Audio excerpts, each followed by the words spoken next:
Never before have we had greater face a complex, rapidly changing world.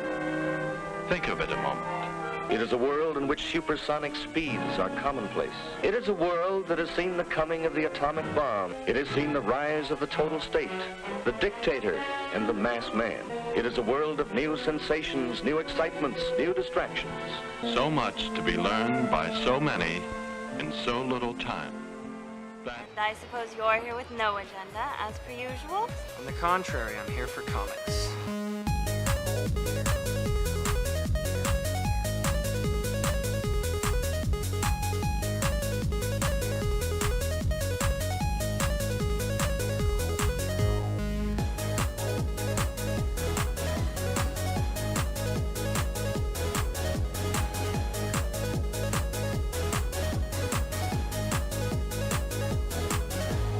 How's your comic book collection, Brody? Oh, it's going good.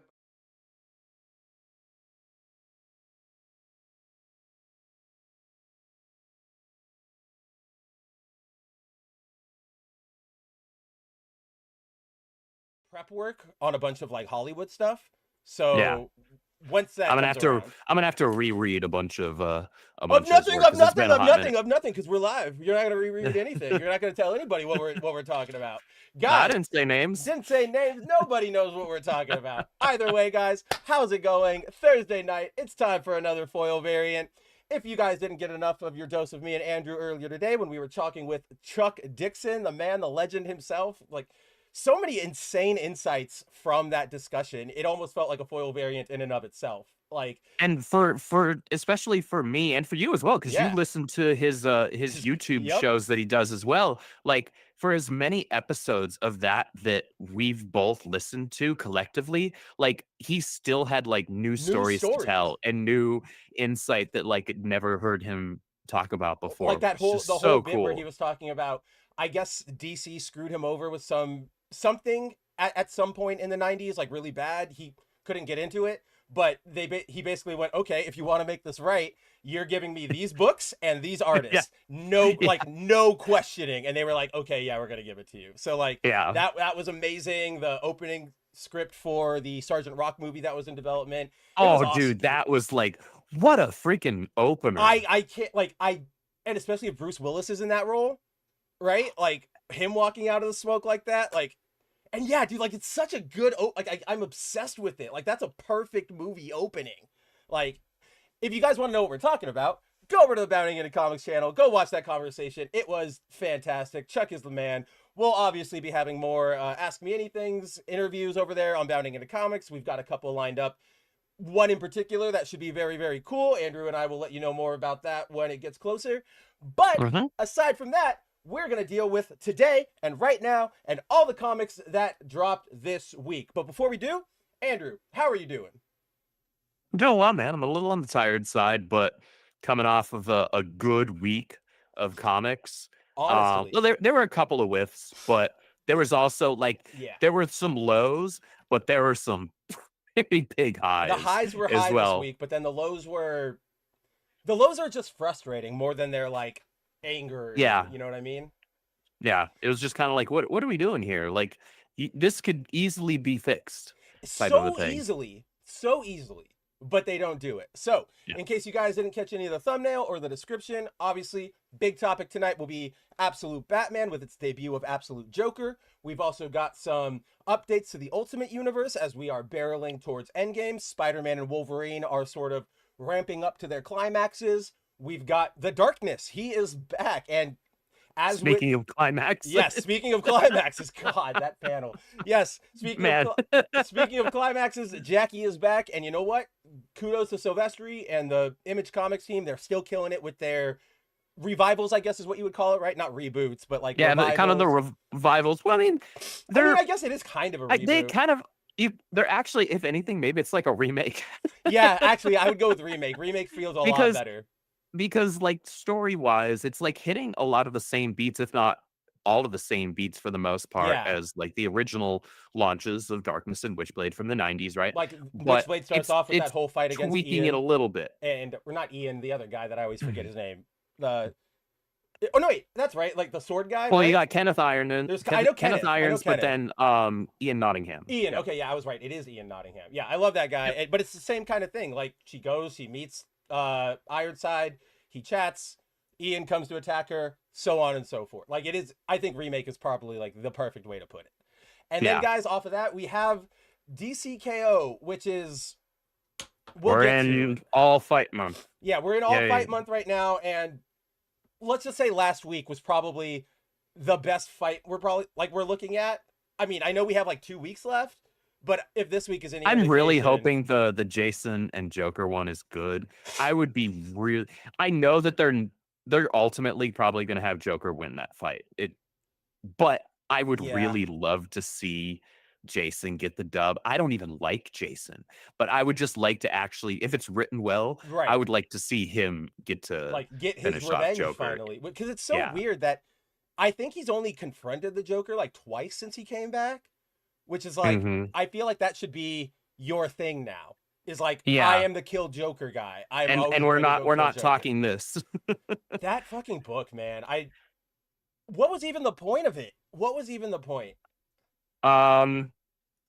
Beautiful Jason Fabok art. I mean, absolutely. That's about it. And you know what? Like, I won't like the idea that there are actually 3 different Jokers running around now, especially with the whole Dr. Manhattan messing with everything. I was like, I could get behind this, and I like that. I was here for the idea, but then it kind of felt like the equivalent of oh gosh, not Secret Invasion. Am I thinking Ultimate Fallout, where like they were gonna basically, it was reading like they were gonna reboot the universe, and then they pussed out at the last second. That's Secret Wars. That is Secret Wars. Yeah. Okay. It's the Miles Burger. Like that's the entire thing. Yep. So very, very dumb. But that's what we have on deck for you guys tonight. We'll get into some comic book talk. Obviously we have to hit this up top just because I'm sure they're dying to know. We can try and keep it as short as possible. Andrew, how did you feel about that Supergirl trailer?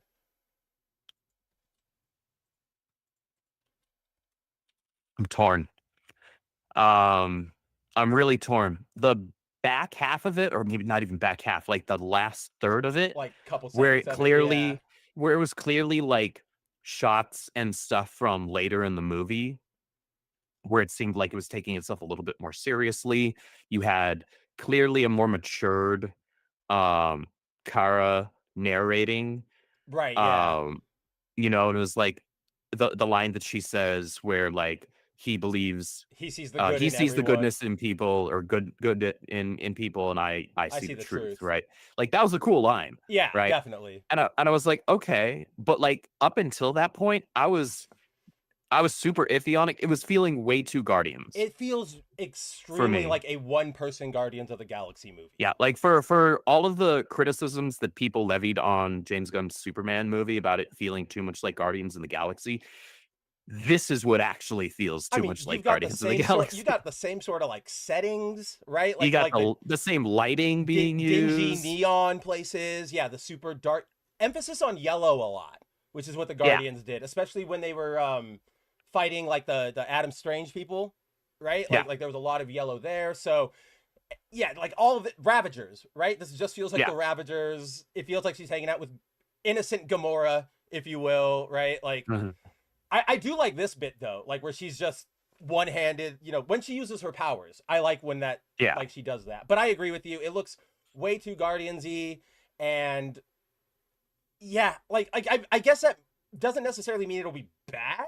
It's just just from this trailer, it's feeling way more Guardians than I'd like. Right, which is what I was saying, is like, even if it comes out and it's like all Guardians-y, that's better than it being bad, I guess. Like, you and I are still going to be disappointed, but you could do worse in terms of like business, right? Like I'm kind of worried about it, or not necessarily worried about it, but like what are we setting up here for the rest of the like DC? Even right there where they put the neon lining or a border around their logo, it's like, man, like how much into like 80s and 70s music and imagery are we leaning into? Dude, like earlier there's like a freaking jukebox here in the in the Interstellar bar or whatever, It's like, And okay, James Gunn, I know what kind of right aesthetic you there, like, yeah, like, oh, but okay, come can on. we not put that in literally everything we do? Like, You know, please, just I'm still gonna see it, and I'll oh see it in yeah, IMAX because I love Kara and I love crypto, and I'm hoping and praying that this movie ends up being good. I can see how visually it's gonna look pretty impressive, yeah, and how there's probably gonna be some really fantastic set pieces. I'm just definitely a still blockbuster. really concerned about the story, and like Kara's characterization. I really hope she does some pretty quick but organic growing up throughout Well, the course of that's the kind movie. of the one thing that's kind of keeping me optimistic still, right? Like, I love Millie Alcock. Like, I thought she was great in her, couple seconds where she was Supergirl. I, Yeah. I love Crypto. I want to see that. But this is really, guys, like, if you haven't read Woman of Tomorrow, this is Uh, unfortunately like looking very, very, very one-to-one almost. Like, it's very close. I'm surprised we did this. What right there, Andrew? I seriously expected her to raise the sword yeah. and have like that imagery and be like, yep, there we go. But in the beginning, right? So if you remember Woman of Tomorrow, or let me rephrase that because I kind of jumped. What's keeping me hopeful is that there seems to be Gunn is like slightly deviating from the book, right? In the sense that specifically with Kara's characterization, because if you remember, so there's this bit right here, like we'll go back to right. So like when she's here in the bar, right, and she's like, oh, Mhm. she's dancing, she's got the music, she's got like lots of shots. That's decidedly different from how we see her birthday in the comic. Because in the comic, she's She's kind of just dreary and depressed, if I remember she's like right. Aragorn. She's Yeah. literally like sitting in the corner, and then some guys start fighting, and she goes like, "Can you guys stop yelling?" And she's got like Mhm. beer steins all around her or whatever. She's got a cloak on, and it's like, what are you doing here? So not Kara. Yeah, not Kara at all. So like that's why I'm glad here. She's clearly Kara. She's still that young woman that Gunn is at least like portraying her as, and I Mhm. hope that's enough to keep it from going full fart huffing Tom King. Like that's all I can hope for. Because Yeah. otherwise we're not. Also, he's like made some subtle changes because where was it? Like this guy, I know it's the orange guy, like the enemy guy. Mhm. He's in here there he is. This guy in the comics, he's just like a redheaded dude. Like he's a Mhm. human, which is that whole, we come from the time of kings and serfs, and that gives a bunch of like really ham-fisted social commentary or whatever. It Yeah. looks like he's trying to go a little more like this is an alien adventure. We're not huffing farts, Tom. So Yeah. maybe. Like I We'll don't see. know. Yeah, we will. We're definitely in that. We Might will see. be cool. Yeah, might be cool. Definitely. Where the hell are you? Definitely might be a disaster, but we don't know enough yet. Yeah. Everything so far is kind of like a let's wait and see. Like we'll Yeah, see what I'm we not get. willing to pass complete judgment on it just yet. Nah, you know? not yet. But I will say the one judgment I will pass is what we said. Like this is very Guardians-y. Like for better or worse, it's very Guardians of the Galaxy. Yeah. All Way right. more so than I'd like. I mean, it's a solo film, James. Like more Yeah. so than Superman was. You can do. I believe in you. You can do a solo film. I believe in you. Because like yeah, everything is Guardians. Guardians 1, 2, 3. Then the Suicide Squad. Then Creature Commandos. Right? Like it's all Guardians all the way down. Or like what's that We- meme with the astronauts? Right? Where it's like, wait, it's always been Guardians. Like always has been. With, Yeah. like the gun to his head. Yeah. But all right, but before we get into comments, let's say hello to everybody who has stopped by so far. We have Zero saying, "Oh shit, we have foil variant tonight," and I wrapped up stream just in time. Yep, we took we pushed the stream back by about an hour tonight because obviously Andrew's running on fumes. I'm kind of battling a little bit of a cold. We just needed a quick moment of rest before we jumped on the stream. Back to back streaming. We're not Jeff doing his 12-hour stream right now, right? Right, Like, yeah. 12-hour stream that rolled into the normal Thursday night Yeah, world-class that was bullshitters pretty funny. show. So it's like, man, like I get it. And his to be fair, Stealing Solo 2, which is live on Kickstarter, guys, check that out. That's closing here in an hour, I think, less than an hour. So Woo. please support that if it interests you. Maybe I can drop it Yeah, link in the that's what I chat. was trying to do too. Let's see. Okay, cool. It's the like the that Power that's of the gone up Farce, right? a Is lot. that the new one? Yeah, Power of the Farce. Yeah. That's a new one. Okay. So Cool. instead of the guys kidnapping Han Solo to remake The Force Awakens Pardon in me. their basement, Mark Hamill gets jealous of that getting fixed, and so he kidnaps the guys to remake Last Jedi That's actually and to fix his characterization. I'm so happy with like the woke buster or the stealing Solo books have been like a good like subversion of what I expected them to be, because I expected them to be just be like, we're parodying, you know, everything wrong that with Star Wars, and I'm like, okay, we can do that, but you know, it's kind of old hat. But then you read it and it's like, oh no, this is kind of like fanboys, and it's pretty fucking good. So, and Jeff's the greatest guy, so go over there, go support him. Link is in the chat. I have it pinned up there. From there, we have Punk says, just finished watching the Ballerina Blu-ray that I bought on eBay. I haven't seen that one yet. The John Wick I haven't Ballerina? yet either. I had heard from a lot of people that it was disappointing, but I'm still gonna check it out anyway, because just from the trailers it looked cool, and I like the John Wick universe, so I'm still willing to give it the once over. I just haven't prioritized it. The once over. I'm probably not gonna go out of my way, but if I'm like bored and I see it in my library, I'll go, oh yeah, it's there, I'll throw it on or whatever. It would work better if we still had cable. That's probably one of the things I miss most about like that cable ecosystem was movies being on, because you just like flip over, okay, you're like 70 minutes into Avengers and you just watch it, who gives a shit, right? Like, and there are so many movies that I had watched like chunks of over my life because I never like sat down and watched them. But that's not all movies require that dedication. We've got Clone Geek in the house. Clone Geek says they just announced a new Star Wars game, Fate of the Old Republic. So obviously, Game Awards are going on right now. I'm presuming that's where it got dropped, because I've not heard anything about Fate of the Old Republic. That, Yeah, I got tagged in Discord on it. I don't know, man. Let's see. It's just, obviously we're not going to like dedicate time. We're not going to like trailer break it down, but I'm trying to see a new single player narrative driven action RPG and a spiritual successor to Star Wars Knights of the Old Republic. Oh, holy shit though. Whoa. Okay. Never mind. This is right here. All right. Hit me. Led by Casey Hudson, game director of the original KOTOR and the Mass Effect trilogy. And Mass Effect, yeah. That's great. If he's on this, maybe this might be cool. That might be cool. Of all the things, I was not expecting to see Casey Hudson's name there, because he bounced from BioWare a long time ago and kind of was like, I've got my Mass Effect money, bye, like screw you guys. So might be cool. But I'm also, you know what makes me worried is like, it's still Disney Star Wars. They're gonna force in like, Bastila Shan is the grandmother of Rey or some shit like that. Like, oh god, I would hate everything. Or, I would absolutely hate everything. I even fear that they'll like do something to like canonize Revan, but then like bring him back, and then Revan's like, I don't know. It's you rarely get success when you bring back old characters that kind of had like a definitive end. And just because he's the only recognizable one, that's what I kind of fear. So I guess we'll see.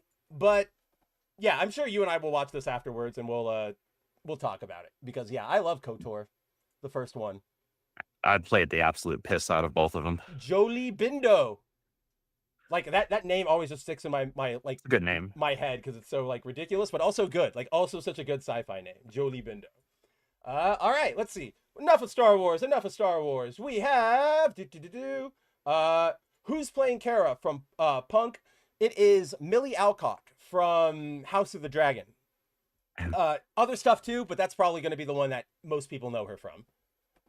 Which like I was reading something and like Gunn, I can't defend it, whatever, it's your taste, man. Gunn's apparently like the biggest fanboy of Woman of Tomorrow specifically. Like it's he was telling the press, like, I was going around telling everybody, like, have you seen this book? Have you read this? And I'm like, like that's our Public Enemies, that's our you Mhm. know, Supergirl of Apocalypse, and it's like, okay, James, have your taste. It's your taste, but God, dude, come on. Like, I expect better of him than saying like Woman of Tomorrow is the greatest thing. But he always wanted to Yeah. adapt that, and as soon as he saw like one episode of House of the Dragon, he was like, "Who is that? She'd be a great Supergirl." And it was like done from that moment. Let's see. Emily is here. Always a pleasure to have you, Emily. Hail What's up, back Emily? to Good to see you. Tex and Cap. Hey, what's going on? Oh, nice to see you live. He says, I'm glad KOTOR is getting revived from the dead. Looks promising. Again, We'll like, see. yeah, It's a pre-rendered like a pre-rendered cutscene. like trailer Yeah. cutscene type of thing. So we don't know really anything about the game just yet. We don't know when exactly in the Old Republic era it's set. The Old Republic spans a very long period of time in galactic history. So we'll see. Casey Hudson being game That's director, that crazy. does give me a lot of positive hope, right? Yeah. Like So they yeah, I can look at this one and at least go like, oh, I'm not ready to jump off a bridge yet. yeah, because Yet. like outside of freaking oh gosh, why am I blanking on the studio's name right now that does the Jedi Fallen Order games? Ah, this is how tired. Yeah, Respawn. Respawn. Aside from Respawn, I don't really trust anybody with Star Wars these days because Respawn just kind of does their own thing, and Hmm. they've told really good stories so far in both of those games. Honestly, okay. I know I'm also in the minority for this one, but Fortnite, like Epic has also done, and but they're not doing anything new. It's just whenever they put Okay, something in right, a yeah. game. Yeah, like all of their like skins that they put in for Star Wars and the vehicles and everything like that. Yeah, That's yeah, that's like rock solid every single time. But they actually for the most part do a really good job with just about any like IP crossover that they do, right?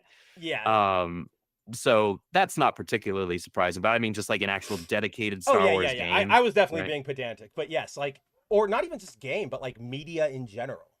You know what Yeah. I mean? Because like, I don't really trust Marvel to make a comic. I don't really trust Disney to make a show or a movie, but I don't trust like EA to make a Star Wars game, right? Because No, those, because both those Battlefronts were like mechanically they were fine, but they bloated them with microtransactions. The first one at initial release was a shell of a game. It had like no modes and maps.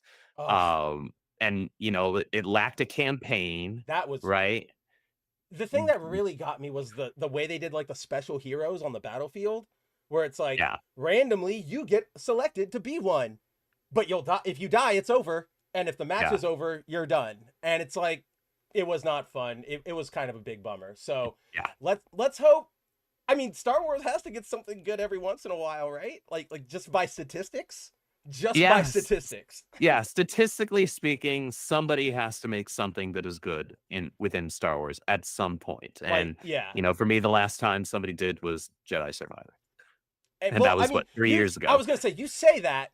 Okay, I was gonna say like you say that, but that game was recent, and now 3 years ago. Okay, maybe I'm the one who's out of date because holy shit, like I did not see that coming. But Yeah, that's Star Wars for you, Andrew. What do you say we hop to something that's not as disappointing, and let's talk about some comic books. let's talk some comics. Where do you want to start today, my friend? We actually have 3 different publishers. We could. That's true. Oh gosh. Do you want? Let's get them out of the way. Let's quick hit the KO The KOs. Yeah, that's tie-ins. kind of what I was thinking too. So, if you guys remember, last week we covered the first of DCKO's big ol' fight month, where every, or not every, but they're doing specific crossover tie-in issues this month, which is the fight round of this ongoing tournament that they're doing. And if you guys watched last week, you'll know that the first match was Captain Atom versus Superman. There's like a rule where if you the rules are supposed to be best of 3 like fighting match. If you lose, you get to pick a new form, like of any form that you possibly could be, like your like any Superman from across the multiverse or time or anything. But kind of got really wonky there at the end of that issue, and Andrew and I left off going, I mean, obviously they put respect to Superman 1 million, but what is this? Like this doesn't make us invested in what's going on. And unfortunately, it not only didn't get better, it got decidedly worse this week. It got worse. Like exceptionally worse. So the first of our matches this week was it them or was it it's Aquaman because of the backup story. That's what it is. Yeah. So our first match this week was Aquaman versus Hawkman, which beautiful John Timms art. Beautiful John Timms art. Still bugs me that they're doing like, here's a one shot for this fight, and then this fight is going to happen in a main book. Yeah, like that drives me nuts because I have different short boxes for different things. Like I currently have the KO main event books and the tie-in like the versus stuff. Right. I have those as well as Night Fight all in the same box that I have my Justice League Unlimited in. But Aquaman versus Hawkman takes place in the main Aquaman book. So that one goes in my Aquaman. The short box that I keep all of my solo runs in, right? So I'm like, that bothers me. It bothers me the heck out of me, especially in terms of organizing like that. Like I go back and forth too. Like every time I reorganize my books, I'm like, okay, I'm gonna sort it by event. And then I get there like next time and I'm like, events are dumb. I'm gonna do it by series. Okay, that's dumb. It should be by event. And it never works, DC or Marvel. Get your act together. But yes, so first fight, Aquaman versus Hawkman. We're operating off of those same rules. Best 2 out of 3. Winner moves on to the next round. Loser gets to either pick his form if he still has rounds left, or he gets booted, and that's that. Yeah. So, yeah, that pauses me going like, where do I want to start this? Do I want to just like rage, or do I want to like be proper about it? So, essentially, we enter the fight. This is kind of straightforward, even more so than Captain Atom versus Superman. It is Hawkman versus Aquaman, 2 friends, 2 Justice Leaguers. I did laugh here in this page though, Andrew, because Carter, like, they're sizing each other up, and Carter goes like, oh, there's a new weapon, like that's a new shiny weapon or whatever for his trident. And John or Timms just can't draw that thing cool. Like that does not look like a scary weapon to me. It looks like a toothpick. So I'm just like, come on, Timms, just one weekend of trident practice. Like that's all you need to nail this.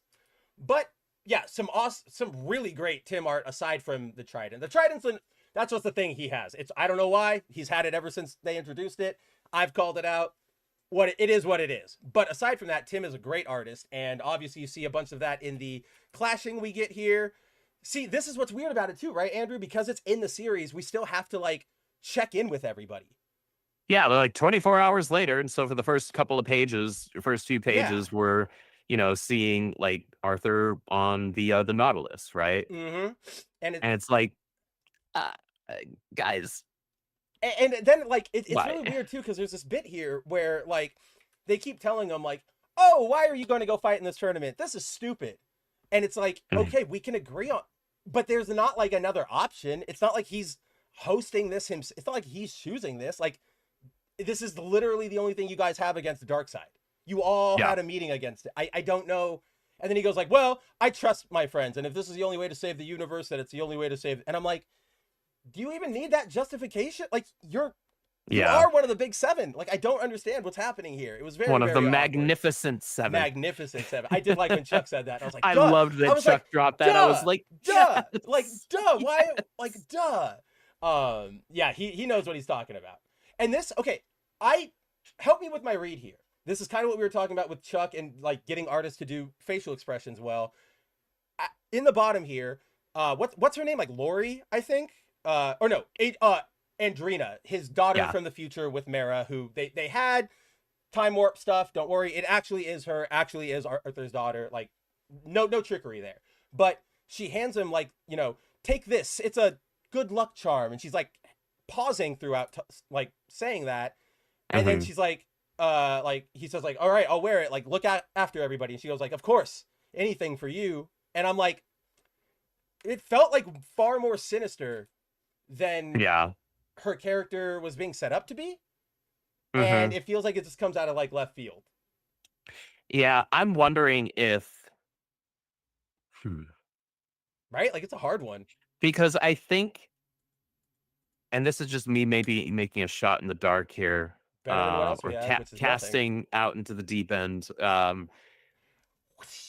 I'm thinking that her current state of being, Mm-hmm. along with the other characters being aged up and whatnot, is only because of Darkseid and how he affected the universe. So I think when KO ends, She'll revert. that's all going to get reset. So she's going to go back to being a baby, So and she then kind of has like some understanding of that. yeah, Maybe doesn't know exactly, but it's one of those like I just know it's coming, right? Like Yeah. we see that a lot in comic books. So okay, and then we'll I could see definitely we'll buy that. see Garth and Jackson like aged back down to being, you know, young adults because as well, they're like instead of super old. because they're like yeah. old men now. They're like right? shaman. Jackson looks like the what's his name? The wizard from the Shazam movies. Whatever that actor is, I forget his name, but like he's all scragglied out. That's what Jackson looks like right now. So okay, cool. That's a better read. I was just super confused by all of it. I was like that seemed out of nowhere. So that actually makes a lot of sense. But going on from there, we again get more great action fighting. You know, crack. I have no complaints here with the fight as it happens. Oh yeah, the paneling is great. The art itself is great. Especially their like inter-fight commentary, like their self monologues, right? Like Carter's like, "Yep, he doesn't know how to use weapons. I am about war. Like I'm sorry, Arthur, I love you, but you're not cut out for this." And then, you know, Arthur water time. Love, and this is obviously a credit to Jeremy Adams, who's one of the best writers currently in the business. He plays these two completely differently than like what we have seen so far in some of the other fights, right? So like Superman and Captain Atom were very much at odds, right? In terms of attitude. You know, Captain Atom had like a level of respect for him, but it was still a completely different energy than these two. These two are basically, they're acting kind of like brothers in arms that are being forced to fight against each other for the greater got that good. Cool vibe, right? Like, which I liked. I was like, oh man, because it's like I don't want to actually root against either one of these characters, I know. right? Because I think one they're of the both harder cool, fights to decide. Yeah, but if I'm going to pick one, I'm going to pick Arthur. I would pick right? Arthur, unfortunately. But they're still both really cool, and I'm really glad that Adams went the route that he did with this. No, in terms of how like they both clearly like had respect for each other and throughout the entire fight. Respect, and like they weren't holding back, right? Like there was no like they were still drawing blood. They're like going for like these two. I think the advantage here is like, you know, Arthur's a king, and so in multiple respects, so is Carter, right? So like they understand that whole thing about like, what did Batman say? Like, get your head in the game. They know what this kind of thing means. They know it means unfortunate bloodshed, but it's for defending, you know, your kingdom or whatever. So it's a very interesting, like, yes, we don't want to fight. Yes, we are brothers in arms. Yes, we really respect each other, and we might even be like enjoying this fight, but it is still we are actually fighting. Like there's no Vegeta Goku like punch and they both fall over at the end. Like there will be a winner here. So we get, I really, really like this because there's this whole bit that Carter, you know, they're playing off of like Carter controls the air, Arthur controls the sea, and Carter's going like, you can't do anything. Like, I'm sorry, Arthur, you can't fly. You can't get me. And then Arthur, you know, shoots up a bunch of water. Now that he's the blue. And to the point where Carter says like, the water, enough to fill the air. And you can see that like big riptiding wave, right? And then it crashes on him. And like, how do I put this? I read this page and I'm like, there is no land or like air versus sea comparison. Sea wins because like you take out his wings, like you get a bird's wings wet or whatever, or like break them, they're done.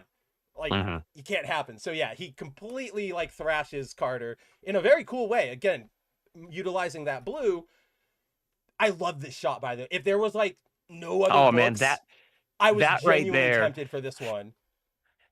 if there was no Joker or I wouldn't have Spider-Man, been I mad. would have Like gone. I would have been like, man, that's a close second, and if not contender for Right. first, And then, right? so yeah, right here, I love this bit too, where Carter's like, oh, this isn't my friend. This is something primordial, right? Because he's talking Mhm. about the blue, and so good. But then this is where things start to go off, or not start to, they go completely off the rail. Like, not even off the rails. Like, they stop, get out of the car, push the car over the rails, and then go and jump and follow the car. This is where it gets really Mhm. bad, guys, because boom, round 1, KO, Arthur wins. Makes sense. All right. So by the rules we've had established, and that as they reiterated, I think they do it right now, or do they? No, they did it in like a couple pages back.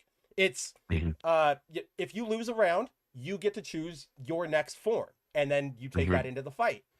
Yeah. Here, Carter loses, and then he like goes into the next battlefield. He doesn't pick a form, but then Horus, like the hawk god, shows up to him and says, do you want a power up? And he says, yes. And he powers him up. Okay, fine. But they still, we get a little bit more of a fight.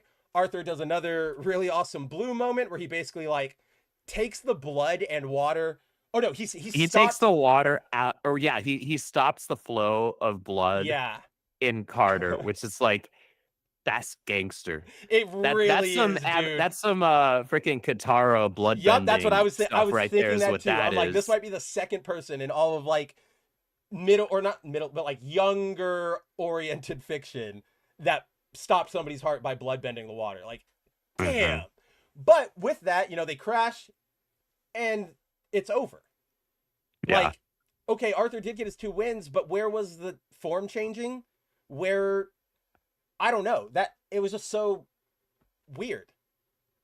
So this is where it's getting weird, right, guys? Because now we're throwing out even more They rules. keep changing the rules. Right. Like which is it? We initially were told loser gets to pick the stage Ugh. and And you essentially guys their threw skin, that off, right? and they threw that away They, like in they that threw it out. issue. Yeah. Yeah, in that issue, the Superman versus Captain Atom, like within a single round. and so that's been our And now we're back to only the loser picks. But like that's the thing, is like Carter didn't even technically pick that. That was I'm like wondering if Horus we're popped meant out. to.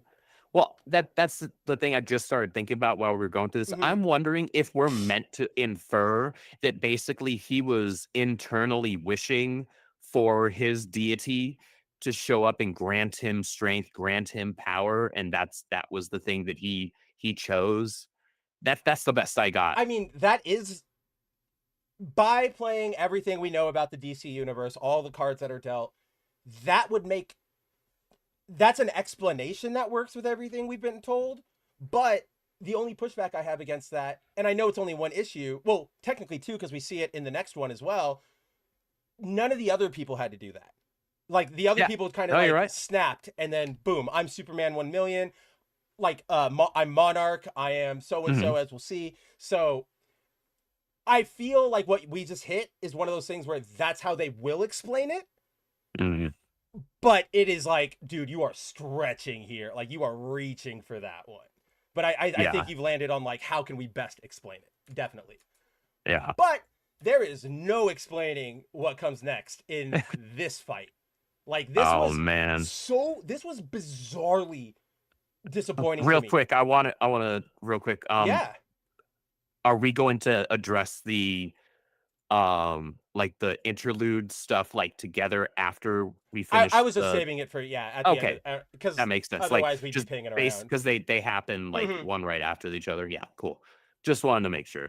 Oh yeah, for sure. We got to talk about that. There was, because it links into what we were talking about last week, right? Yeah. But yeah, exactly. Guys, this mini, or this one shot, this sucks. Like, I literally have I genuinely have no other words to describe what this one shot is. It sucks while having cameos from 2 of my favorite DC characters. And one of mine too, right? Like oh yeah, because you like Yara Fleur. I like Yara. So Yara. God, I always mix those 2 up. But like Yara was there, right? But and like, this is written by Joelle Jones. I was so I was like, Who oh, she wrote and drew Catwoman yep, back in the New 52. yeah, which was not bad. It was Oh, it was fine. it was a Gotham crime thing. It's like you weren't Yeah. gonna get a bunch of like New Gods or Superman or anything, Yeah, but it wasn't made for me because I don't no, like absolutely, Catwoman. yeah, yeah, that too. I But I genuinely actively dislike Selena Kyle. especially when she's paired up with Bruce in a romantic like Yes. angle.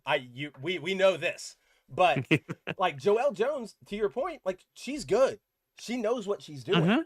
So I flipped this open and I went, Jones? That can't be oh, it is. Cool. Let's go. Man, was I so wrong here. So, as you guys can tell from the cover, Wonder Woman versus Lobo, that is our fight for this match. We get it pretty straightforward in the beginning here. We get I'll say this as well. yeah. I know they were going for like a kind of a goofy stylistic art approach because it involved Lobo. Yeah. I wasn't here for it. I'm not here for it. Like, I could see what I also didn't like this where it's like we're reusing the Diana panel here. That bothered me. Oh, that happened a lot in this issue. Like right here, Yeah. all of these panels are just replacing the television screen. Mhm. Right? Like, and we'll get to this, but just remember, everybody, this fight is being watched on a television, some sort of cosmic television. That's sort of the setup or the framing device for how we are experiencing this fight.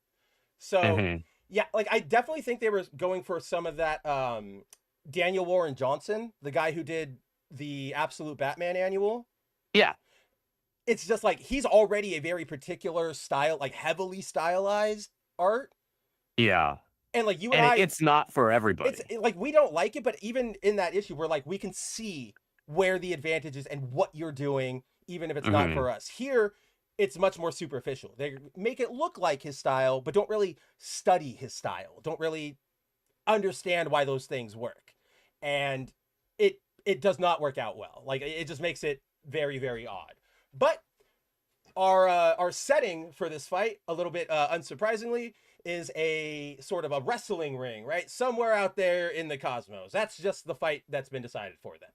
So Wonder Woman, Lobo, they get in the ring, and we start off with a pretty standard fight. It's just, fisticuffs, Wonder Woman smacking him, Lobo smacking her. I actually didn't have a problem with this. I actually was kind of glad there was at least one round of this, because I'm like, yeah, these two should slug it out. I would love to see a slug. Yeah, because they're for lack of a better term, brawlers. right. And Right. and I always and I don't Like Diana doesn't need the sword or the No. spear. She can go fisticuffs. and I've always maybe like I couldn't tell you where this comes from, so I might have just headcanoned this out of like nowhere. But I've always held this like feeling that Diana like does not like Lobo, like not only doesn't care for, but like does not like Lobo. Like get the hell away. If she was a mean person, right? She'd be like, get the fuck away from Earth. So Yeah. and she's always holding back whenever they have to like, okay, we're working with Lobo. So I liked the idea of her just going like, oh, okay, you're gonna still be a brat. Let's just wham, wham. Well, wham. I think I don't know, maybe this is headcanon for me as well. I always had this this idea in my head that characters like Diana and Kara both had an actual active dislike for him because, yeah, Kara is one of the last of her race. Diana, there aren't a ton of Amazons either. there really right? aren't. They're not exactly, popping up like gerbils, in the spring. The clay is there. I don't know why they don't just make more. Whereas Lobo actively chose to be the Ooh, last I of like his that kind, right? He headcanon, chose actually. to wipe out the rest of his race out of selfishness, right? And Yes. seeking power.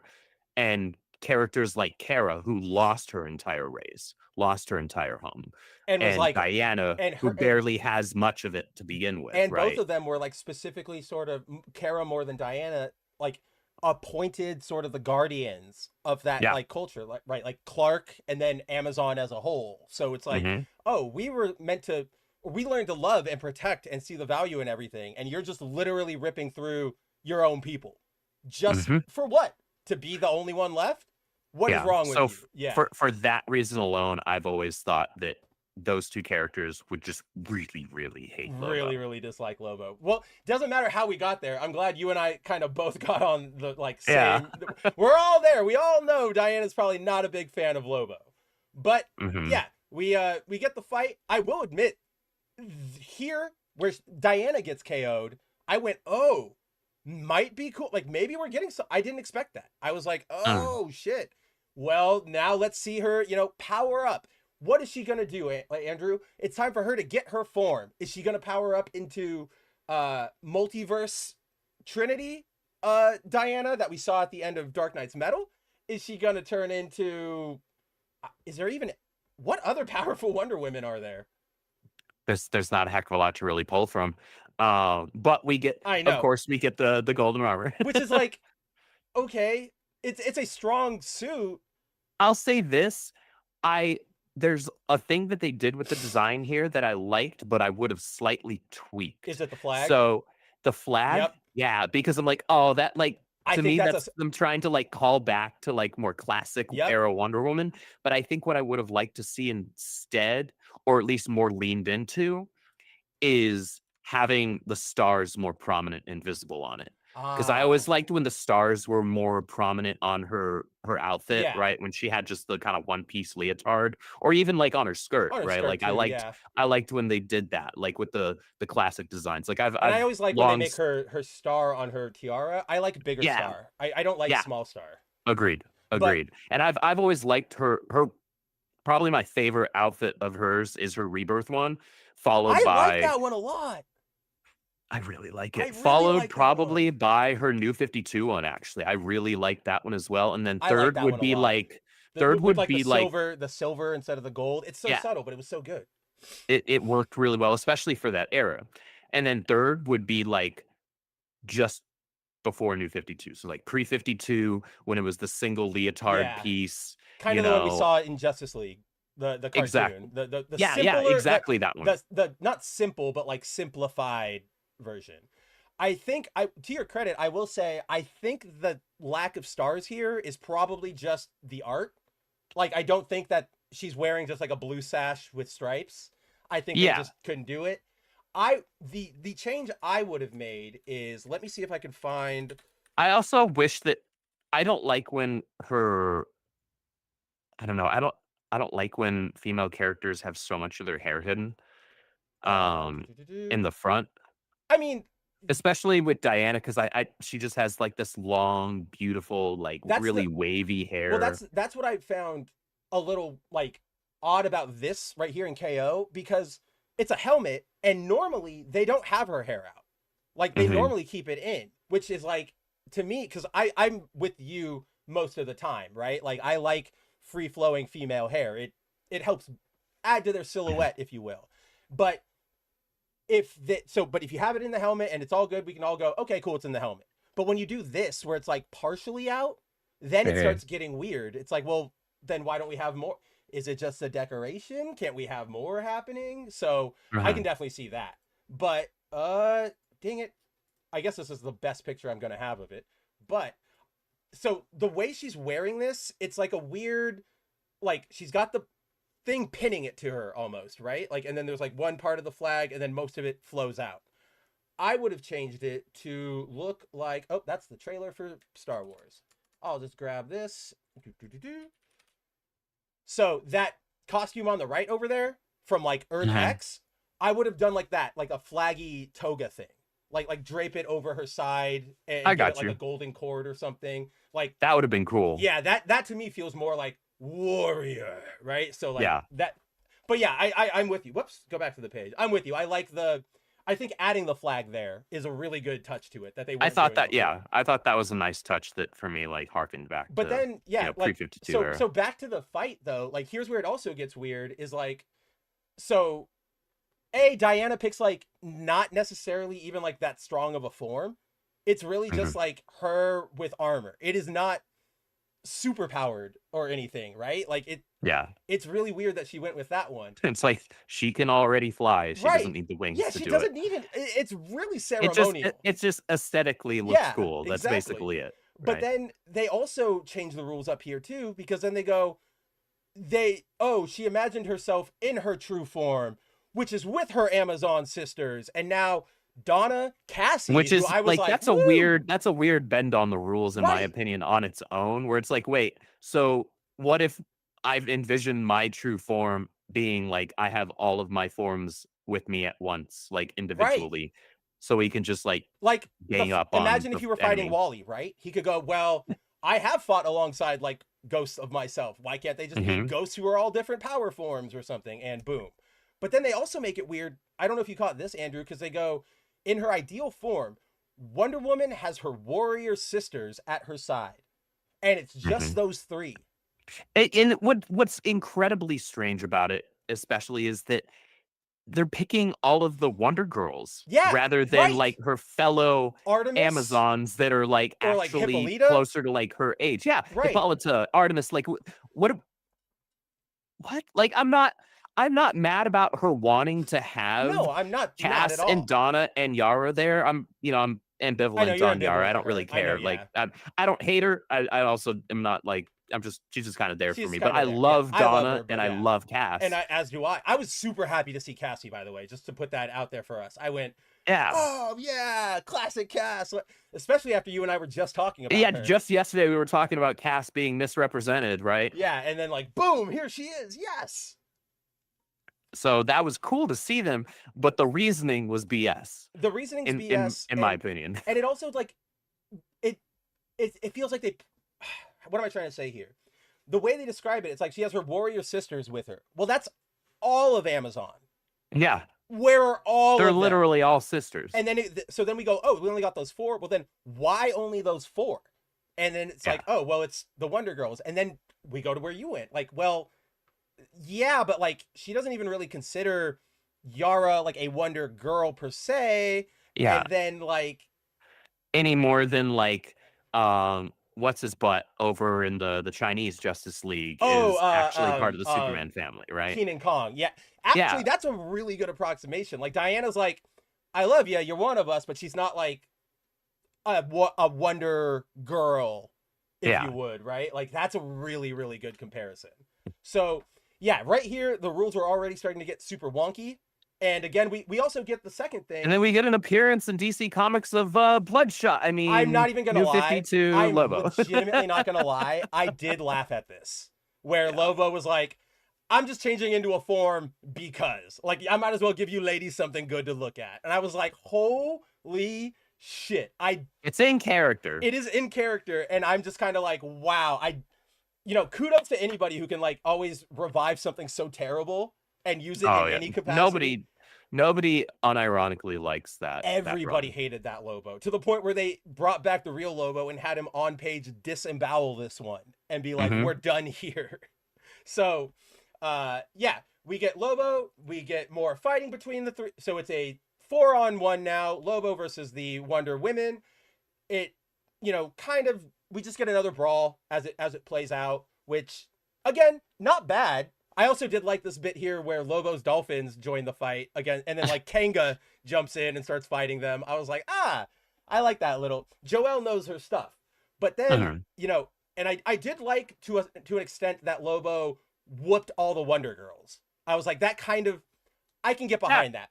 Donna's the hardest one, but then even Donna's the last one up. So I'm like, yeah, like okay. unless we're talking, why am I blanking right now? Troya. So yes, like when Troya. she's like, a little older and she's like at that point she's basically power. like Wonder Woman. Yeah, exactly. Right? She's basically like peak Wonder Woman, and like at that point like she could ball, right? Right, but here, if we're just talking like younger versions of these characters, yeah, like I love Cass. Oh yes, she's not beating Lobo. No, no. I don't even like Lobo, and I love Cass, but she's not beating Lobo. We're just being real with like what we know about these characters. It's not happening, and if Cassie's not doing it, Yara's not doing it. Like it's And I did like in panel 2 where Lobo just like picks up Donna and just starts like swinging her around as like a weapon. I'm like, this is so ridiculous. But then, we get one sort of like all together, one more, an all-out attack, if you will, right? And I did like this. Lobo's sort of like on his knees, and he's like, oh, like what happened to Themysciran hospitality I always hear so much about. And Wonder Woman just very metal goes like, the valet parking wasn't enough for you on his bike. This is like a panel straight out of one of the metal events. Exactly. Is how it felt, for sure. The whole issue is kind of whack, but this moment I was like, I like this. This is pretty dang cool. But then, so she hits, it's over. But then this is where it gets super stupid. Like, this is where we get really weird, because fight ends. So that's round 2, 1-1, Lobo and Wonder Woman. Out of nowhere, the heart decides, to test the full power of 2 evenly matched immortals. This round will be a series of classic contests designed to establish which of our brawlers is the one true champion. But it's like slapping, shin kicking, chess boxing, whatever that is, Karjitsu, and they start getting like goofy with it. And like, what? Why is the Heart of Apocalypse doing this? Or the heart of Darkseid? It doesn't feel in line with what we've been led to believe so far of this. I mean, theoretically, you could have tournament. said the same thing with Superman and Captain Atom, right? Yeah. And yet they still got to have their brawls. But it gets even dumber because the final round is gladiatorial combat. Lobo says, nah, I'm going to, bust out some guns. I'm going to start blowing you away. They fight, yada, yada, yada. And then right before, like, Lobo is about to win, the entity, which I'm not even entirely sure who that is. Some, like, meta cosmical, like, I mean, he's essentially meant to be God. Right. Have we seen him before? Like, in this form? Very rarely. Like, the last time I can actually remember, and I'm sure he's made an appearance since, but like, he's made appearances, with stories regarding, like, say, the Spectre and things like that. Yeah, absolutely, a Spectre. And but like, it's really weird for him to have it. Here's my issue with a physical form.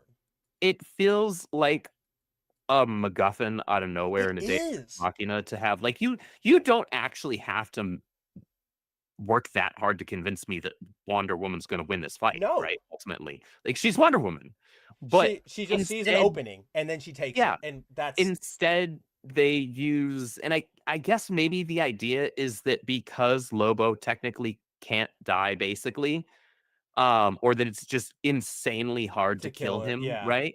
He's ridiculously durable. That even Diana is struggling to finish him off, and so they had to use some contrived, like, he took the Lord's name in vain thing, which is and that's Andrew is being literal. That is what happens here, guys. That bathtub scene was a God, the Judeo-Christian God, watching the fight, hears Lobo takes his name in vain and goes, oh, we don't like that. I don't want you to be immortal anymore. And that's what lets Wonder Woman win. Like, what? To me, it's super contrived. It's contrived. It comes out of nowhere. Like, Lobo takes his name in vain all the time. Yeah. Like, Green Arrow does all the time. Carter does. I'm positive if we went back and looked in Superman, Captain Atom, I bet you Captain Atom says something along the lines of like, oh my God. Right? And it's like, you didn't step in then. Why is this allowed now? And also, okay, why don't you step in and stop the Darkseid heart? Yeah. Because, like, if anyone could, if we're talking canon DC, right, which does canonize the Judeo-Christian God as essentially the highest power in the DC even omniverse. Over like the Krona hand, over everything. Like, it is God. So it's just it's all. This wasn't the way to go about finishing this story. You shouldn't have involved him at all, because the issue is, as soon as you directly involve him, you're now going to do exactly what we did, which is like, well, why didn't he get involved beforehand to just like stop it to begin with, right? I mean, like, we could even check this out. This just came to my mind when you're talking about that. If the Judeo-Christian God is that concerned with the minutia of this tournament, of each fighter, why didn't he step in when Lex Luthor literally revived dead gods and been like, this is blasphemy, this is idolatry, you're giving them power because they told you they're gods and you're believing? He should have stepped in there, but he didn't. He just randomly steps in here. And it's not like Lobo has an ongoing where this is playing out. This is just out of nowhere. I honestly, for a second, thought I was reading, like, before I got back down to that panel of Diana kneeing Lobo, I was like, I'm reading a Marvel book. It felt like I was like looking at, you know, remember at the end of Phoenix when we saw the new like human avatars, which is super stupid? It felt like that. And I was like, why are we doing, like, what is this? So yeah, that's how the fight ends, guys. It with wait, is there one more page? No, it's just that one. Yeah. So Wonder Woman wins, but also it's one fight. She's only won one round. This fight ends with 1-1. And I don't get it. Because Lobo won that first round. Then they she's won two. She won the one when he turned into that's New 52 right, version. that's right. Okay, she did win two here. Okay, that's technically she true. did win two. I guess I just don't just count that third this round one. was I don't so count this one stupid because it's so dumb. But yeah, like it's a big MacGuffin, and then it's so. Am I supposed to take the Darkseid heart serious now when it starts doing this crap, right? Like the galactic slap match. Really? Yeah. You say this is for like the fate of the universe, and we're doing dumb shit like this? Yeah. And you're just pulling it, even by the heart's own admission there. It's like, we're just pulling these out of nowhere. And I would have been fine if it was like, oh, you are two equally matched immortals. Here's like an Olympic thing to do, right? Like you've both got like the race at the beginning of the first Wonder Woman movie. Do something like that. And okay, that makes sense. Not car jitsu. Like there's not car jitsu, chess slapping, like all of it was stupid. The third round for this was completely retarded. It should have just been an actual all-out fight. And if we're playing by the rules, and they end it there anyway. They go, oh yeah, here's a gladiator fight. Yeah, if we're playing by the rules that were established, not that seemed to matter in these, Lobo should have been able to choose a new form. Mm-hmm. Now he's back to base Lobo, which is like not even Superman did that. Not even because Superman, he even went into that Captain Atom form, which is technically a form change, which was like accidental or whatever. Yeah, that was an but asshole also too. Looked stupid. Yeah, that was dumb. Like these. He says the line. He says somehow whatever you're doing made our powers fuse. And guys, somehow the Emperor returned, basically, and I hate to pull out freaking, talking point, one-liners from 2019 because enough people online do that all the time. But if ever there was a time where that was applicable, it was here. It's right here, guys. Like because it was equally as much of an asshole. You can have your characters, guys, like for those writers out there, you can have your characters sort of like, oh, I don't really know what's happening. Like I'm powering up. I'm not sure. Let's go. But you can't have them go like, if you have to have like explained it somewhere else, right? Like the other characters here are legend in another town. And then like it starts playing out because he's fulfilling it all. You cannot just go, somehow, some way, let's move on. Yeah. And now it pulls me back to Absolute Power when they went through the Phantom Zone and Kara goes to Barry. How come we didn't materialize? Phantom Zone stuff. Phantom Zone stuff. And then whatever. All right, buddy. All right. But yeah, so that is where we leave this fight. I also say like this artist, they did really good on this page. This is a really good page in their style. I was like, ooh, this is cool looking. Really reminds me of Sean Gordon Murphy in this page. Quite a bit, actually. Yeah, that's a good bring. And so Wonder Woman wins. Now, so for the fights themselves, pretty dumb this week. It really doesn't inspire me with confidence going forward because every fight has been decided by new rules, by a MacGuffin that theoretically you would think this shouldn't be allowed. This shouldn't happen. If there are no rules, what are the stakes? Because like right now we're looking at a situation because the stakes just kind of change. If the rules change on a whim, then it's hard to really get invested. And if the rules always change on a whim for the people we predict are going to win, okay, right? Like we have the only other fight I can think of that is like I don't know what they're gonna do with it are Jay and Guy. Like that one could honestly go either way. Neither of them are kind of priority characters right now. They're not. I'm obviously rooting for Jay because Jay's my boy. I'll still root for Jay, but it's sort of like when I watch the Padres and the Cubs play baseball. I'm just happy to see everybody having fun, right? Like everybody's on the field. It's like that one, and then Joker Red Hood, because that's one where either way could be like a big shock moment for that part of the fandom. So either one works. But like the rest of them, if we're looking at it, because like where do we have the rest of the fight month? Okay, yeah, it's like down here. This is dumb. Oh, let's see. What do we have? I'll say this, like, if it wasn't for the fact that Batman's already out of the fight right now, it would have been really interesting if he and Jason made it super far and actually had to face off against each other, and Bruce had to essentially quote unquote kill Jason. Oh man, that could have been something gnarly, right? Holy! Imagine if he's like, so not only did you not save him, dude, now you actually had to kill him. I'll put you one, like, I'll put the cherry on top of that. In that moment, you know, like, he'll have him dead to rights, right? Like, gun on him or like sword up or whatever. And he'll be like, he'll monologue and he'll start thinking, like, do I really do this? Like, do I want to, like, fall the blade on my son? And then you hit one panel at the bottom and it just says, Bruce, get your head in the game. And he drops it. But it's like, holy shit, he like deferred to Superman over his son, like in this weird moment. There could be a lot of drama potential there. And I'm like, yeah, we're not gonna get it. We're not gonna get it because the rules, I mean, hey, actually, the rules don't fucking matter. Actually, who knows? The rules don't matter. Maybe here. Bruce comes back somehow anyway into the final round or something. I just got it. I just fucking got it. Round 1, round 2. They fight. It goes to either of them. Round 3, pick your forms. Jason gets cocky and he goes, I'm going to beat your ass as Robin, right? Like, I've already kicked you up and down the street. We can do this.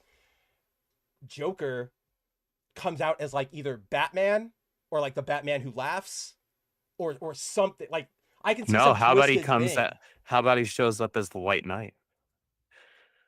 Oh man. Any multiversal option is available. No way. You guys, I'm a better Batman. You guys, right? like this is to the DC. Like, you guys aren't that cool. I love all of you. I don't know if any of you are that cool. You guys aren't thinking that hard. I don't think. Yeah. You don't have on this event. You don't have your Wades, your Morrisons, your like Jeff Joneses, which could make those links. Oh my God. Williamson, Adams, take our energy, maybe, and Snyder, like, take our energy, maybe you can make it happen. Take our energy, right? Well, yeah, exactly, and deliver that, because that is like, I want that now. That sounds amazing.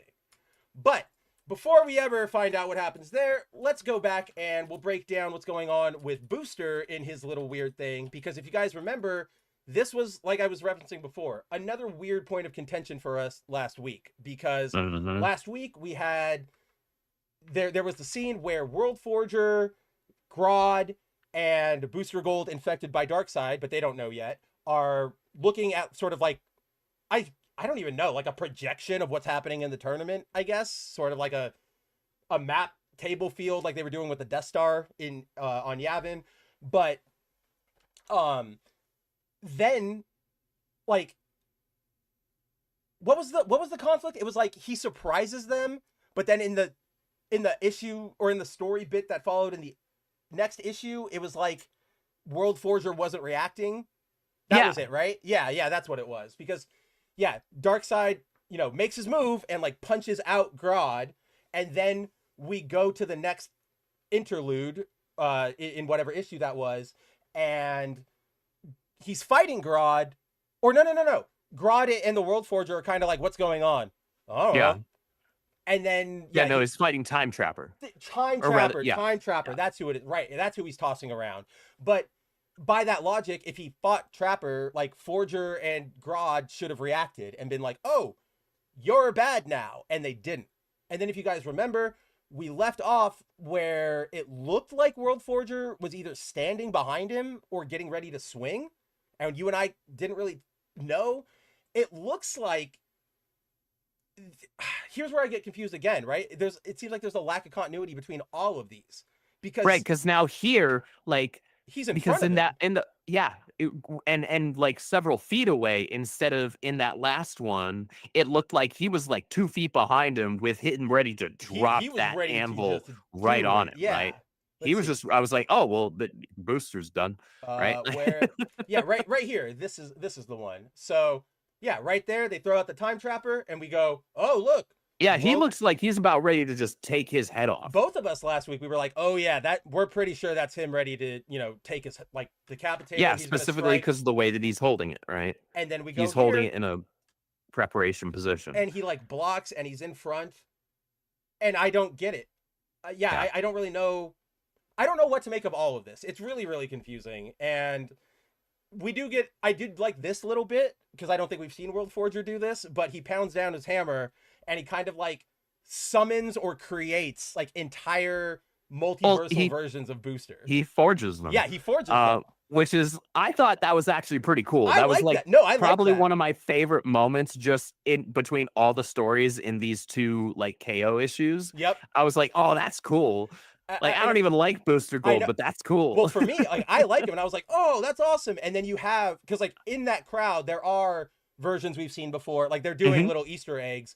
And then I really liked that all of them are summoned, and they're just like they're acting like Booster, like, wow, we really let ourselves go. Like, why is he so thin? Is keto working for him? And I'm like, this is so good. Yeah. Like that's Booster. That's my guy. But then they pile up on what's his name? On Dark Side Booster. And dog pile on, everybody back to the pile. And that is where we go into wait, where is it in this issue? Bum bum bum. Oh yeah, right here. Right there. Basically, yeah, World Forger says, gotta fight fire with fire. Darkseid says, oh yeah, and he blasts off all the boosters and hits World Forger with the Omega Sanction, and now he's the one in charge, I guess.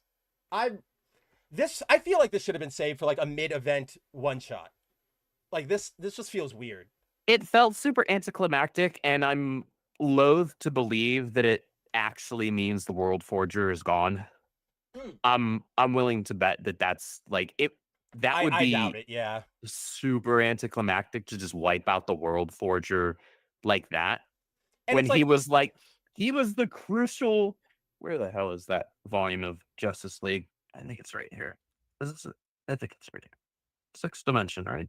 Nope, that's the one after. It's the one before that. It's like Is this? Nope, it's Sixth Dimension is the one I want. So it's So this one right here, when Scott Snyder was writing Justice League, and the World Forger for that arc was one of like the key bad guys initially. Like he started out as a key bad guy, and it's where we get arguably one of the coolest Superman moments in comics.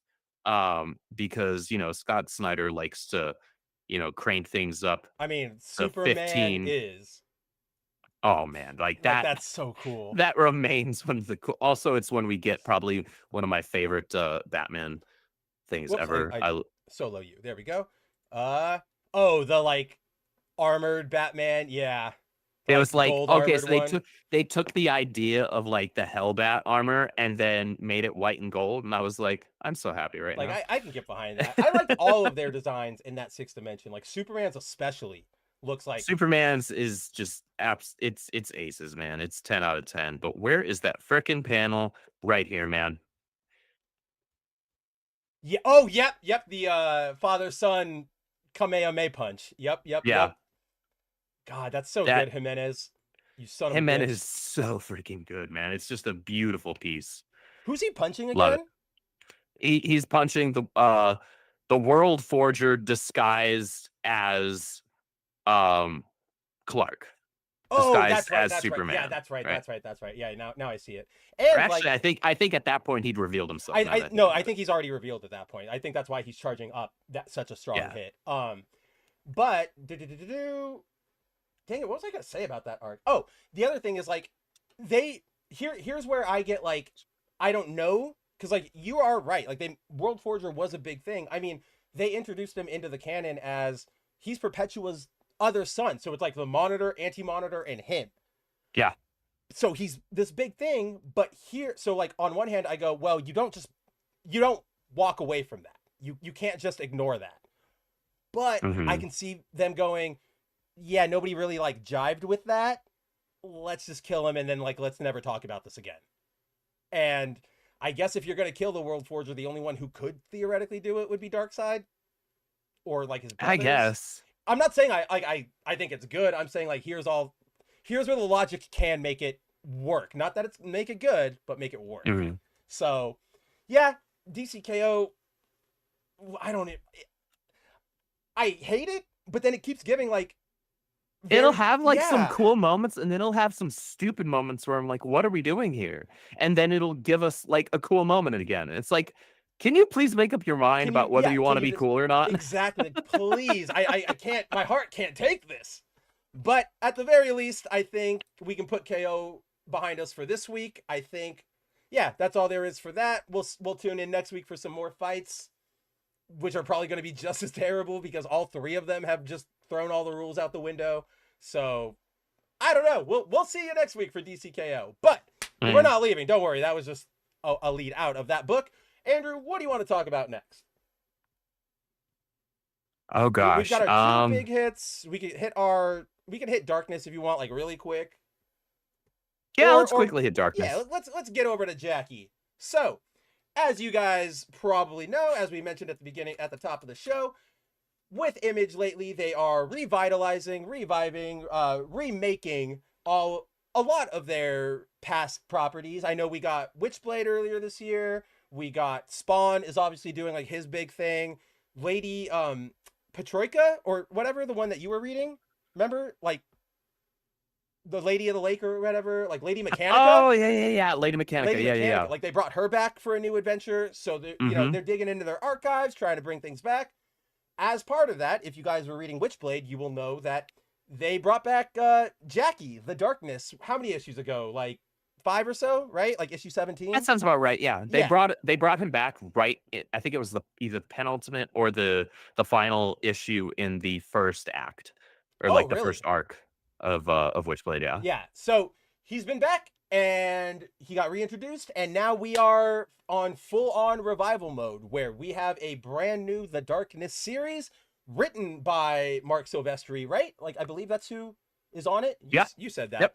Written by Silvestri, illustrated by Ed Benes. That's what it is. Yeah, which is, guys, I told this to Andrew the other like last week when we were talking about it. Like Ed Benes on pencils, the dude doesn't do pencils anymore. He doesn't do interiors much anymore at all. Like I genuinely couldn't tell you the last time I saw Ed Benes' name on an interior. The 2000s? Like Identity Crisis? No, he did some stuff during New 52 as well. That was probably the end of it then. He did it. He's on freaking what is it? Krypton Returns, I think, in Superman, that event. Oh, he was. That was a really dumb event. That was a really bad event. Yeah.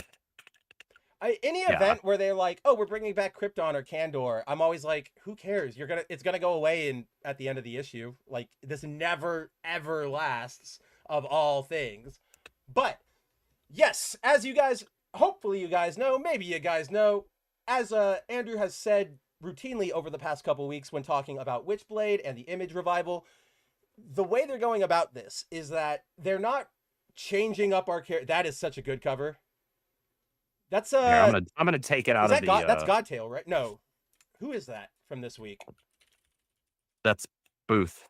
Oh, right, that's the Booth one. That's the Booth cover. I'll take it out of the bag, so there's not as much of a glare. This covers. That's so a really good Booth cover.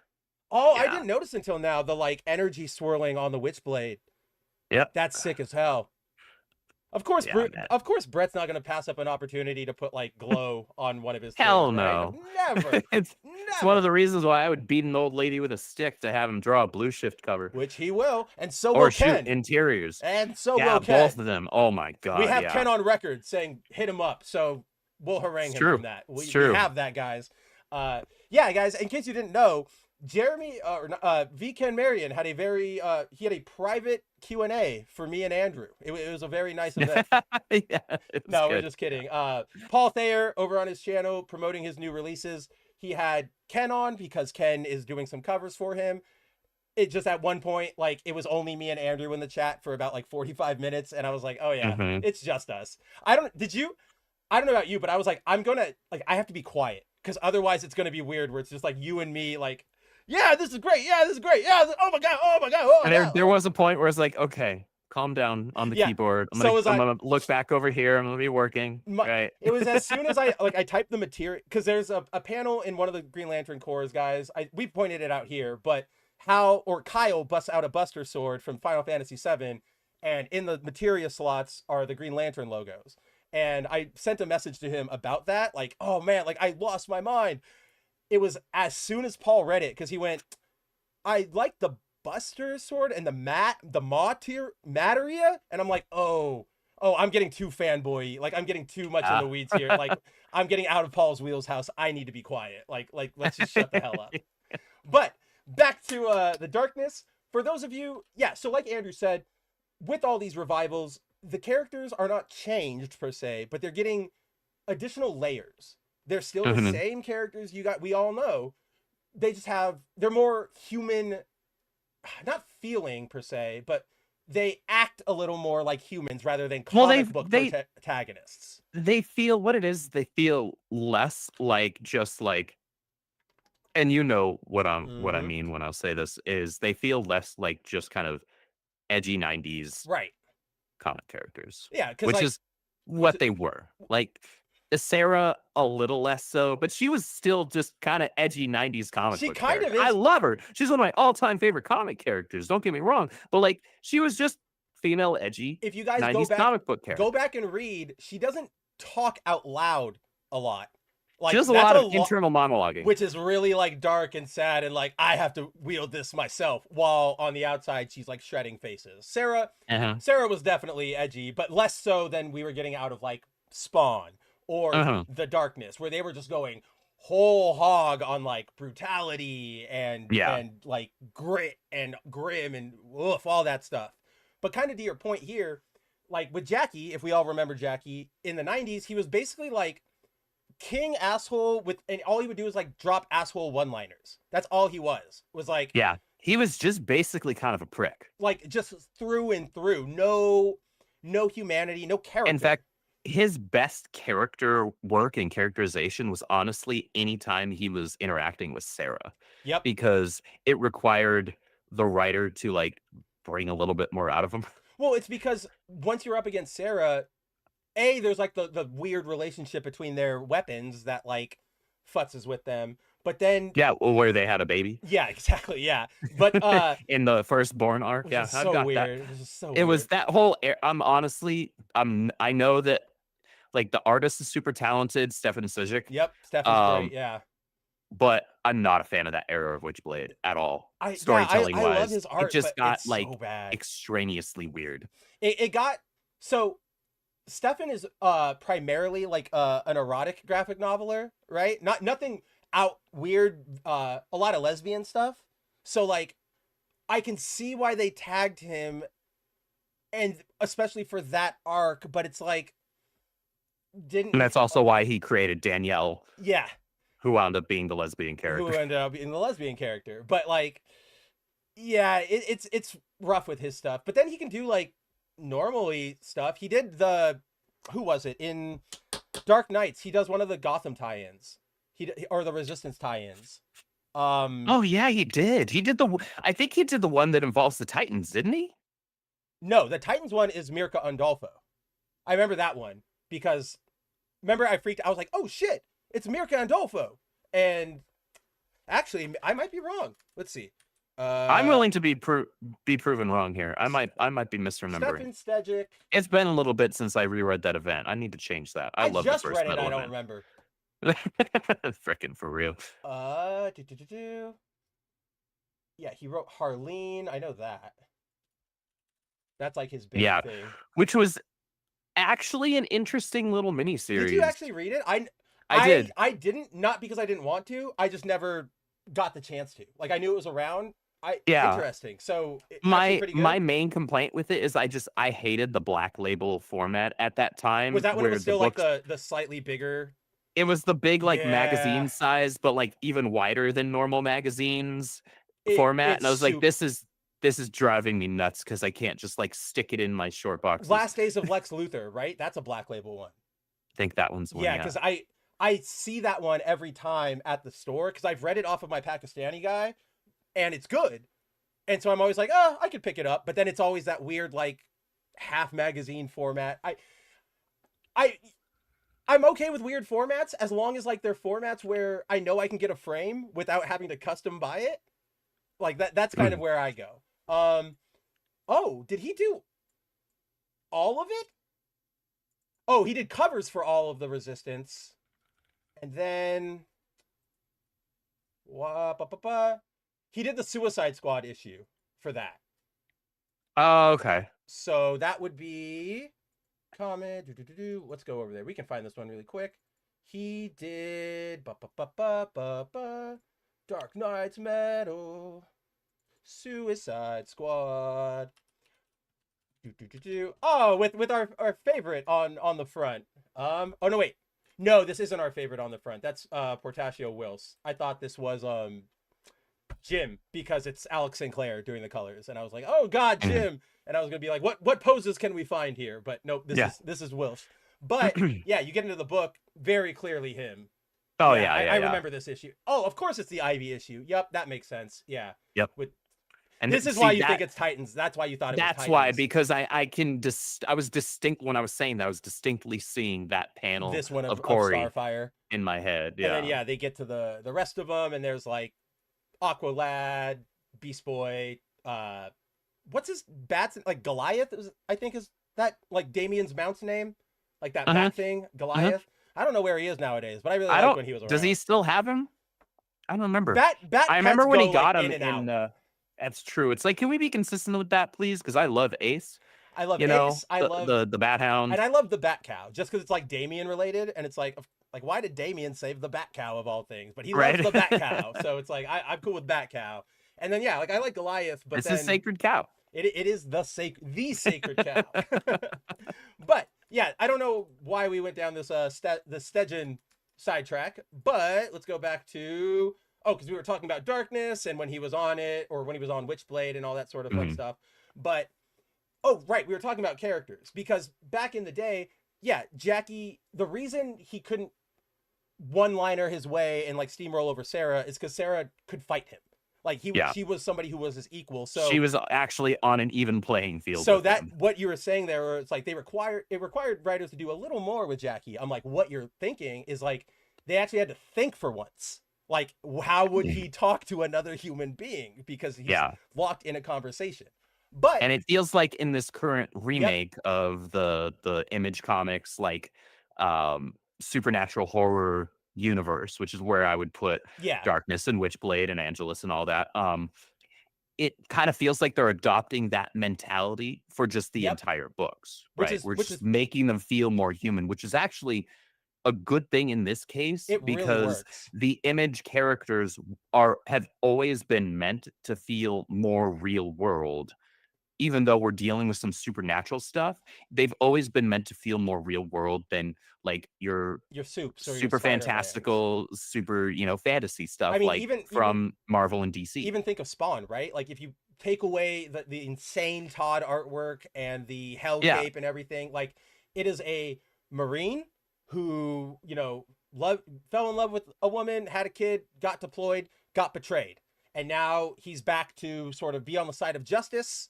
But it's also a struggle to adapt to this new life. Like that is superhuman in and of itself. Take away Spawn, I can see that being like a Netflix drama or something, right? But unfortunately, maybe not unfortunately, but as Image was writing and producing things back then, everybody seemed so over the top because they were all rippling and tall and blood and guts all over the place. But nowadays, especially here, and in Witchblade and everything, they feel more like they're people you could actually meet. Like I could actually talk to you. For example, Jackie here, he's still a complete asshole. But 100%. He's still like he can have a conversation. He can talk to people. Like there's he feels like a person rather than just a caricature of a character. Like there's the moment here where it's a little Okay, it's later on. We'll get to it. But there's a moment where he like wakes up after like a night, right? And he's like, hello, and it's like his uncle and all the other gangsters just got whacked, and Mhm. um, or no, not that one. His uncle calls him, and he's like, hey Jackie, how are you doing? Yeah, that Happy one's early birthday. on. That was Yeah, that yeah. one's in like the first handful of pages. Okay, good. I think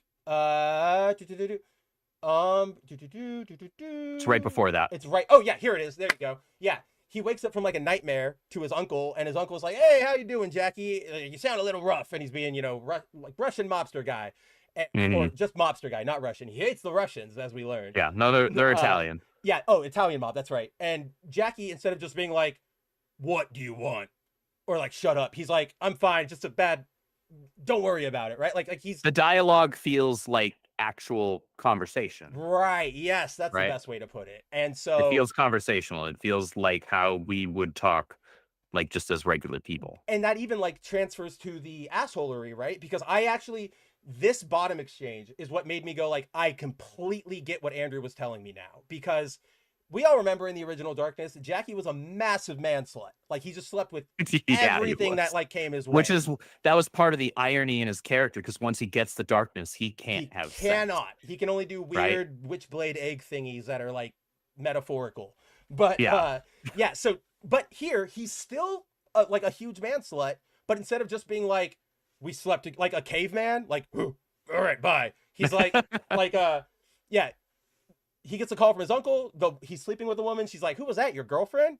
"Not your business. Look, it was fun, but you got to go."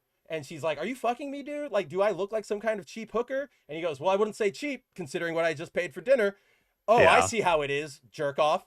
Thanks to you, I don't have to. The doorman will get you an Uber." I was like, "Oh my God, The this is good." the dialogue in this issue is already way snappier and more organic than it ever was in the It's 90s so or the crazy. It 2000s. is genuinely insane. That's exact that this now that you've read this issue of the Darkness, this is exactly what I've been Going through with talking about Witchblade. when it comes to like this remake of Witchblade, where this is the vibe I'm getting. This is the feeling where I'm saying like they're still hitting all the beats that make it. It's like, yes, this is the Witchblade story. Like, this is who I I I know. I, Yeah. I recognize this as a Witchblade story. I recognize this as Sarah Pazzini. However, there's something more human and organic and More real about the dialogue it and feels the more interactions with full. the characters. Yeah. It's filled out more. I The completely agree. characters have more dimensions to them. And I mean, like, yeah, you've been telling me for months, like, yeah, this is happening, and you keep pointing because I did read those first issues of Witchblade, and you're like, remember that, and I'm like, I do, Mhm. I do, but I think it's Jackie. I had more of a relationship with back in the day, so it's That's like fair. now I get to Jackie and I go, I remember that asshole from like when I was a Yeah. kid. Yep, okay, Yeah. now I see the growth he's having. But man, I even kind of like this. Like he's doing all these like kind of generic things. Like he's just a fixer, a killer, Mhm. but there's something very stylish about the way Jackie's doing it. Maybe it's just because Mhm. he's hot. I have no idea. But like this, I love this. He's like holding the guy over the precipice, and he goes, "Oh, did my uncle get you that tie? I think he might want it back." And he just cuts it, Yeah. and the guy goes. Lets the dude fall. Yeah. And he just, I love the paneling here where it's just like he just falls and splat, right? Like no quick save, no turning away from it. It is what it is. And I'm like, dude, it's so simple, but good crime stuff like this is always like Mhm. intriguing, right? Especially even this guy, like Butch, or not this guy, like Butch is a character, but like when they Mhm. reintroduced him, I was like, oh, like it's such a simple thing, but framing him now as more of this like I know my duty kind of guy, like really works. Yeah, it's so damn good so far. But aside from all that, it all basically does play out the same as we all remember, where Jackie is rising through the ranks of the Italian crime family. He unfortunately gets well, first we have a little cameo in this issue from none other than Sarah, who is staking him out, and I'm presuming this takes place actually after that Darkness meeting because they know each other. Like Mhm. Jackie and Sarah, I think. Oh yeah, right here where it's like, oh, Sarah. She's like, shit, right? So I'm like, Mhm. cool. I like that continuity, but Which leads me to believe that this issue takes place probably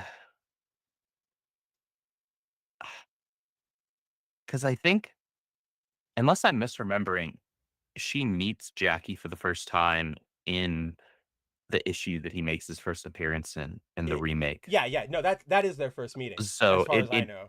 Because it then takes his next place appearance is in sometime the like holiday right after special. that. Yeah. Yeah. So, but I like that. I like that they're keeping Sarah here, keeping that world feeling alive. She doesn't transform. There's no Witchblade transforming. That's Yeah. actually pretty much it. They're just like, oh shit, I got made, which will probably play into something later. But from there, like I said, this was also interesting too, right? So Jackie, I guess, uses like a bar now as his like main stomping ground. I don't remember her. Was she wasn't Jenny wasn't from the original, was she? This bartender girl? I don't remember her. I don't think so, but I didn't read nearly as much Darkness as I did Witchblade. Yeah. So I think we're basically the mirror images I was of just each other about when to it comes say, to I've got the these Darkness and you I got read the all of Witchblade. Witchblade and you were reading all Darkness, That's basically, hilarious. Right? Yeah.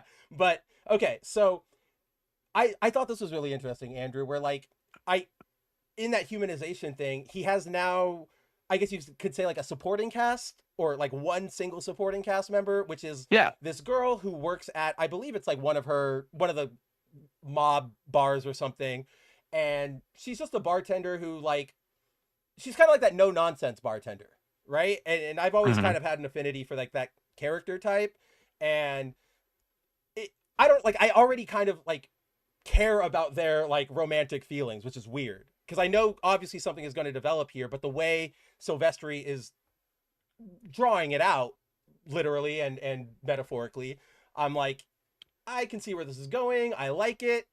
All right, let's go with this. Especially like that whole bit at the end where, you know, he comes in and he's like, give me a drink or whatever, and she goes, oh, how many, like, were you with a woman or like, don't get in a fight with anybody's boyfriends tonight, Jackie. And he's like, sorry if they like steak over hamburger. And she's like, and that right there's a little bit of character building too. Exactly. That's telling you something about Jackie, where it seems like he goes home with a different chick every single night. Yep. And then like she yells at him, right? She's like, oh, can you even go home with like the same woman? Do you have to sleep with somebody new every night? And he goes like, oh, we all have our cross to bear. Mine just happens to be made of beautiful women.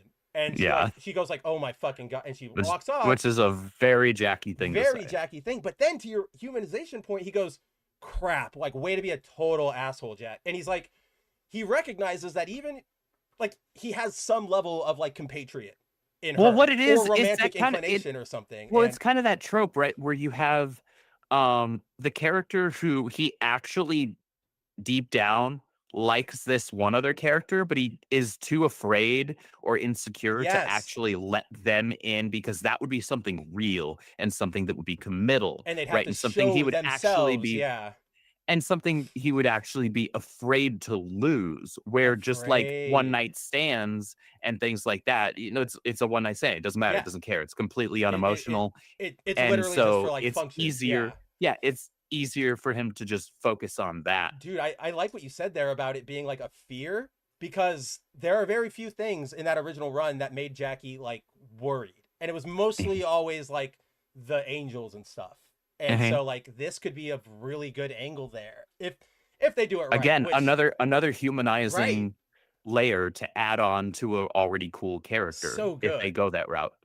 But yeah, so from there, guys, we get sort of the big blowout, right? Which is the darkness is sort of transferred. It's given over to Jackie.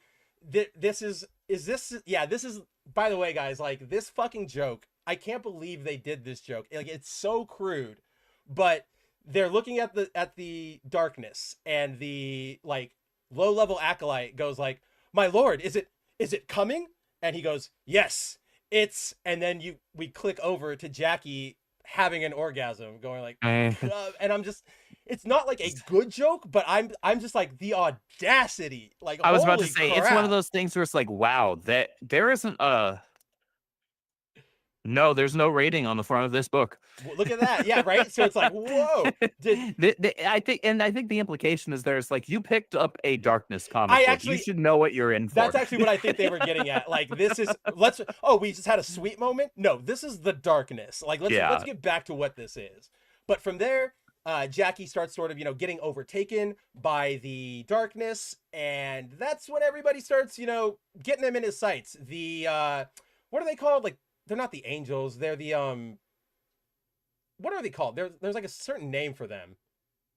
Well, there's the primary Angelus Yeah, there's holder, Angelus but then these are the oh gosh, what are They're not like the seraphim. Like it's no, not. they're It's like close, they have a but off. specific Yeah, and term. I can't remember what they are. But these are like the same ones from like Spawn and everything, right? Yeah, That's what I bet thought, I bet yeah. if I had more than 3 hours of sleep in me, I'd remember. I bet you would. And also, just on that note about like Spawn and Angels, I don't know about you, but I got to this page and I read that, and I know she what's her name? Like, she's been around for a while, but I was like, this was supposed to be Angela. You wanted that to be Angela. Angela is the person who, when you turn that page and you see her, that's where you go, holy, it's her. But yeah, well, Image can't use Angela. Yep, off in Marvel nowadays, with all of Spawn history being canon, which is so weird to me. Like, it literally, like, she does all of her Spawn stuff, and then a minute late, she warps and she's into in a Rivals. portal. Yeah, she warps into a portal, and then when she comes back, I know it's like 20 years later, but in her time, it's a minute. She just goes, whoop, whoop, and it's ridiculous. And yeah, I hate her in Marvels, because I want to use her, and I'm bad at her, but then everybody else uses her, and it just makes my night a living hell. I was about to say, I've come up against some people that really know how to use her well, and it's like, damn it. Because when you use her, when she's flying, she's so hard to hit. When you use her in an offensive mode, she does like an actual ridiculous amount of damage. Yes. Because she's Vanguard. She's Vanguard, yeah. Right? So like for a Vanguard, she deals out a lot of DPS. And then she also, just as a Vanguard, takes forever to die. Takes forever. And then if you have a healer on her, it's lights out. Like, you're not going to get through. Especially, like, if you've got somebody pocket healing Angela, like, just go the other direction. Yeah, and wait until you have your whole squad. Fight anybody else. like just avoid her. So from here, we get, Jackie's getting overtaken, which this kind of leads to one of my favorite moments of this book, because Jackie's sleeping with this woman. All of a sudden, he starts getting possessed by the darkness. It starts emerging in him. Okay, so she goes, do you have a weird STD or something? After he started, like, vomiting, like, leaking? He's vomiting out, like, weird, like, basically symbiote goop. Yeah, and she goes, like, do you have a weird... Sure, I'm sure that's how anybody would react to such shock, but I did laugh at, like, girl, you need to leave right now. Like, there's no asking questions. The guy just vomited venom. But to that point, what immediately follows is the Angels and I forget what the Darkness organization is, but they clash. Obviously, the Darkness group wants Jackie to live, like they're defending him from the Angels, who want to extinguish him before he can unleash his power. So they have a giant fight within Jackie's apartment, which in the midst of it, Jackie turns into the witch or the Darkness. And I love this panel, dude. His transformation panel, like, oh, it's dope. I like. Did you have a chance to look at like the back material? No, in the all the stuff over here, man. right? Keep going. Okay. Yeah, there's all the concept art right there for the redesigns that Todd did. So Todd made some subtle design changes to his mask, where he added a more kind of like, because they wound up going with B. B is the one that they went with, and it's a little more like almost toothy, a little more like violent looking, right? As opposed to just the straight kind of flat mask that they used to have the like back in the 90s. Respirator, like tactical ops mask, yeah. And it's all things considered kind of subtle change, but I think it so much. adds a lot to the design. Absolutely. Make it look way more violent, and like look at make no mistake, these are violent books. It feels like more feral, right? Yeah. Like, and especially here where Jackie's being overtaken, he doesn't know what's going on, and he kind of just like reacts now that he has the blade on. And I caught the face, and I was like, that's a new mask. That is really, really cool. I still don't know why you put the diamond on there. Like, it is so bad, and it serves nothing. And if you take it off, the design is great. I don't know why that diamond is there, and it's gonna bug me forever. Because now I don't hate it, but it serves no purpose, so there's really no reason for it to be there. Like no design purpose. It doesn't like there's no, because it's not like if it was similar to how, like, say, so for Sarah, right, for the Witchblade, Yeah, how like the Witchblade, bracelet, how it has the red the big red jewels, right, jewel. Yeah, that glow. If it was like that, okay, so you're doing Iron Man, but that's fine. but fine. I happen to be someone that really likes that. Yeah, I do too. So that's literally the reason why Blue Shift's design That is the has way the that it nodes is and and everything. glows. Yeah. Yeah, and why he's got the nodes all over the suit. They serve a practical purpose as well, but like just visually, I like that aesthetic. And so that's part of why that's there. And so like I don't have a problem with that, but they don't do anything with it here. It's just kind of like a solid gold diamond thing I'll there. give you And so there's no utility to it. I'll give you an easy change. You just make his design asymmetrical, and you have that green orb part right there sort of extend over here, like Nightmare in Soul Calibur. And then you can Mm. have a big glowing green thing that you're like, that's its heart or whatever, and it's there. And now you have your chest thing. You don't need a weird little reverse flash diamond. Yeah. I mean, there are multiple solutions. That's just the one that came off the top of my head. Anything is better than the diamond. And it bugs me because like Silvestri on the cover drew the diamond as like a flat on the suit, like spandex, and now in the book, Bennis is drawing it as like a metal thing. I don't know. Yeah. If it wasn't the diamond, I wouldn't care. It's just the diamond in particular bugs the hell out of me, so I'm always going to see everything related to it. But then yeah, amazing splash panel where he lets out the nightmares. You know, even classic style. The first thing one of them says is, "It's nice to meet you," which is so exactly what they were like back in the day. And Yeah. I did like where Zach over here, where he's like, well, your night's not gonna get any less fucked up if you don't leave. And he goes, like, who are you? And he goes, name's Zach, and since you don't have a clue what you're doing, leaving wouldn't be the dumbest decision you'll make today. And I'm like, Mhm. I kind of like where this is going. I kind of know the dynamic we're going for here. Right. Then so Jackie makes a run for it. I was surprised here because he goes, the Zach goes like, you know, they fly even though you don't. And he goes, good point.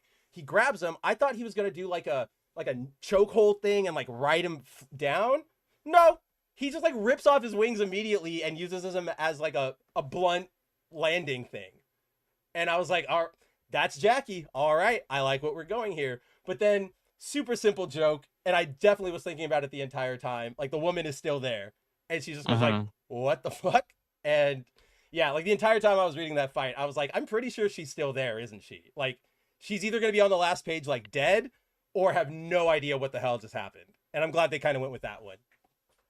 But then, yeah, we get sort of the big exposition moment where, what the hell is her name? The Skank is kind of what I always remember because that's what they always talk to her about. Yeah. What is Well, her name? she's the Angelus right Yeah, now. the Angelus. That's what it is. She's That's the right. actual Yeah. Angelus That's right right. now. Yeah. And then Sonatine's there, and basically we just get your classic like setup, right? Like I'm gonna come kill you. We're gonna come for it. Hey, I'm the other guy. I'm gonna make sure we try to protect you. There we go. And yeah, that is sort of where we kind of leave the issue with Jackie has the darkness, isn't entirely sure what's going on with it.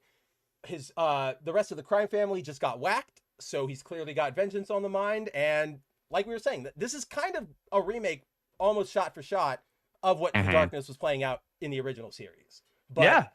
But it's still good. This is still really damn good, guys. Like, if you like any of the old Image stuff, if you want, I don't want to say like edgier to your comic books, but something a little more grimy, like it's so perfect. They have teeth. Like Yep. the Image supernatural horror franchises have teeth.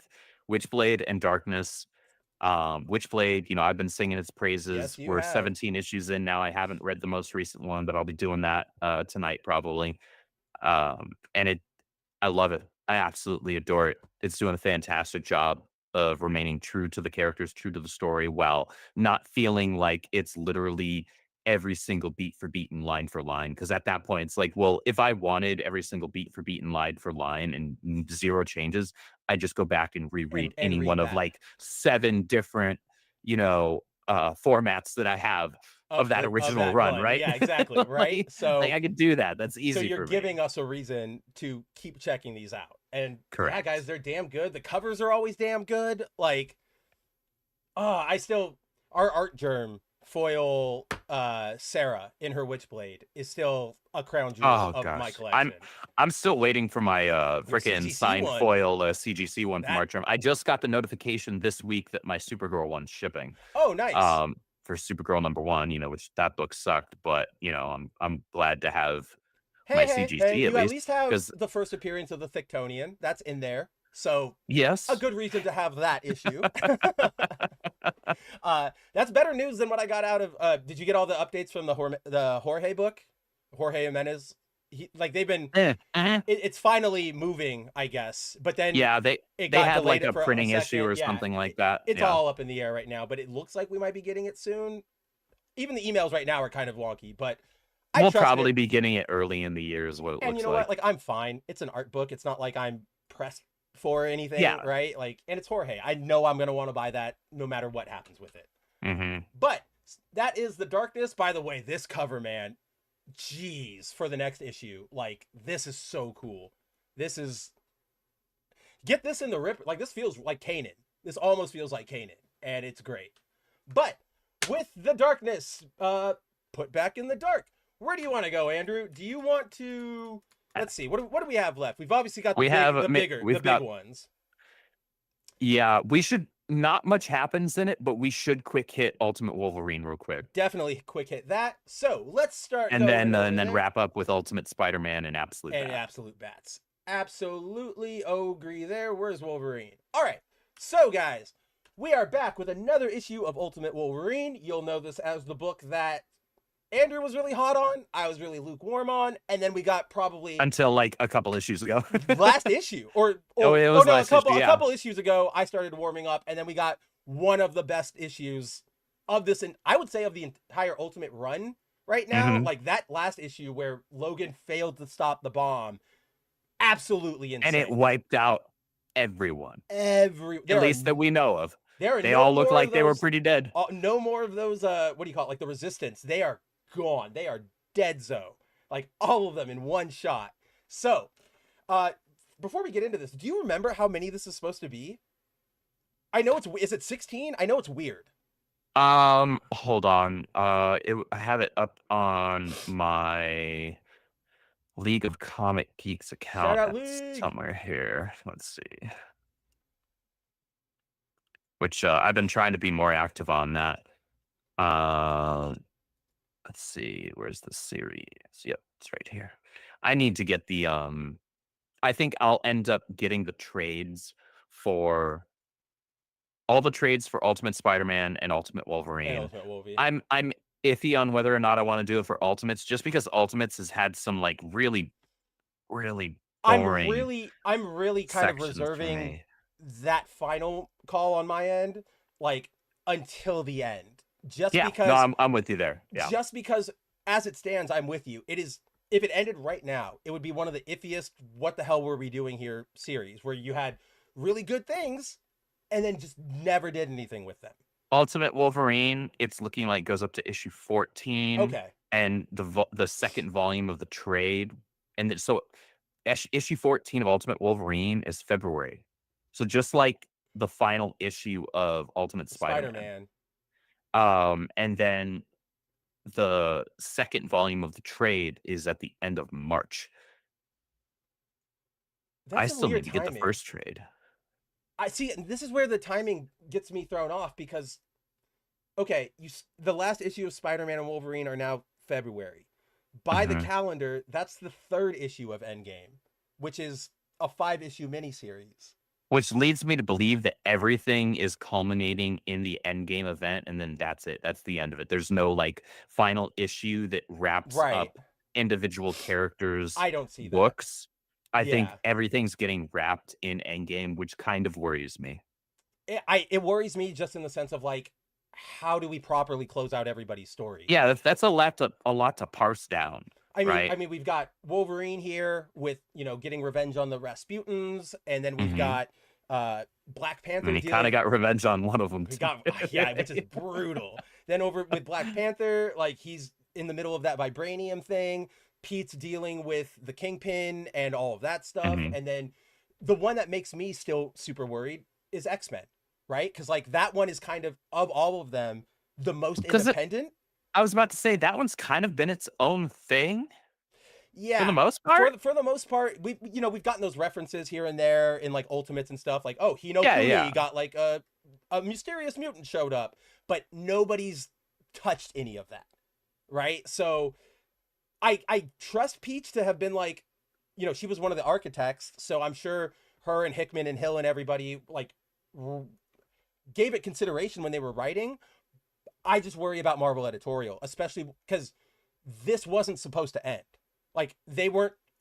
No, I think they uh, chickened they out because it was 100% chickened out. outselling all of their like main line. Every Ultimate book is better than its main equivalent, except maybe X-Men. That one I would put on par, at least for me. It's better than the because main one.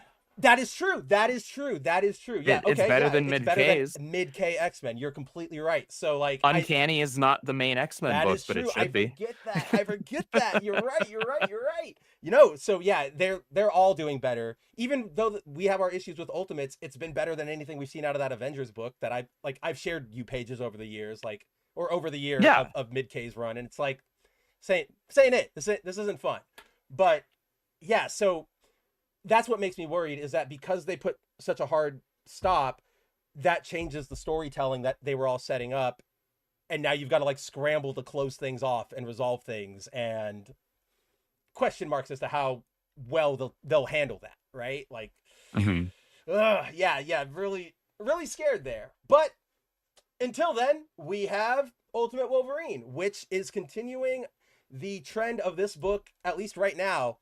This was pretty damn good. I really, really like this issue. I'm really behind this book, and I'm so sad I'm behind it now at 2 issues left, right? Like, you guys could have done better pacing than this. We could have been here far sooner. But we checked back in with Logan. As you guys, we were just covering, he's flying back out of the bombing zone where the resistance was. He's basically barreling straight for Moscow. Like, he doesn't care anymore. We have no filter, gives no more Fs Logan right now. And this is a Logan who is also the Winter Soldier. So this is one of the more feral versions of Logan that we've had in a very long time. Very long time. Like, to the point where you actually think he's scary. When we get into when he gets to the lab. But yeah, to Andrew's point, just straight over Moscow, a maker protected world, a maker protected kingdom, and he just says, fuck it. We're going like that. I love this monologue. Reminds me of something me and Victor used to say. Same shit, different day. Guess it's my MO. So here I go again. I don't know. That was awesome. And so we learned that he dives right into the Weapon X research facility, takes out one of the doctors that is there, which this reminded me of the Batman Jimenez against KG Beast when he had the plane and he jumped off and did the punch, because it's like Logan takes all that velocity, lands, and then just immediately like launches at that scientist and just takes him the hell out. But from there, we get, the Cyclops Sentinel is summoned to try and stop him, where we get a pretty damn awesome moment, right? Where it's trying to stop him, laser beams, and Logan does not give a shit. And he just gores, not only like stabs him. I'll say this was one of the more like brutal, like, and I guess it's not particularly surprising because most of the any of the twists in the Ultimate Universe have mostly been pretty brutal. Yeah, and so actually. Scott being reduced to just a severed head attached to a Sentinel, that's pretty gnarly, man. I also always took that as like a maker joke, because we always make those, the world always jokes about Scott, you're so hardline, you're so prince, I'm a little good soldier, Boy Scout boy. And Scott's always like, I am, but I'm not, right? It always bugs him. And here he's a literal soldier boy, can only do what anybody else tells him. And I always thought that was a good, the makers fucking with everybody. But that panel too right there is so fire. That's the thing that I've been hammering in on with this book, even when you weren't as hot on it. And I could agree with that. The art is beautiful. And I would say the art is outside of It's one that one issue issue where he that has was like the like the mind, weird. like where they go through his Yeah, mind or whatever. outside of that one issue, I think this is like overall the most visually beautiful of the Ultimate books for me. Um, I'll overall, take Peach out because because she's on a different like I plane was kind gonna of, say, right? yeah, So I'll take Peach Peach out for Momoko is, me, but yeah, it's very I specific would and different. probably So I put think it's because either the thing, Cheto has been only on like yeah, half of the, that's what I was gonna get at if too. even half, like if even if half, I don't know if it's even been half. I think he's been on more than half, but a lot of what he has to deal with just by the nature of the story is people talking and standing around, which is like he still makes it work, but He there's only does. so much you can do that's visually Like exciting in that when he sense. gets to do the action pieces, like it's Oh my stellar, god, right? yes. It's some of the best in the business.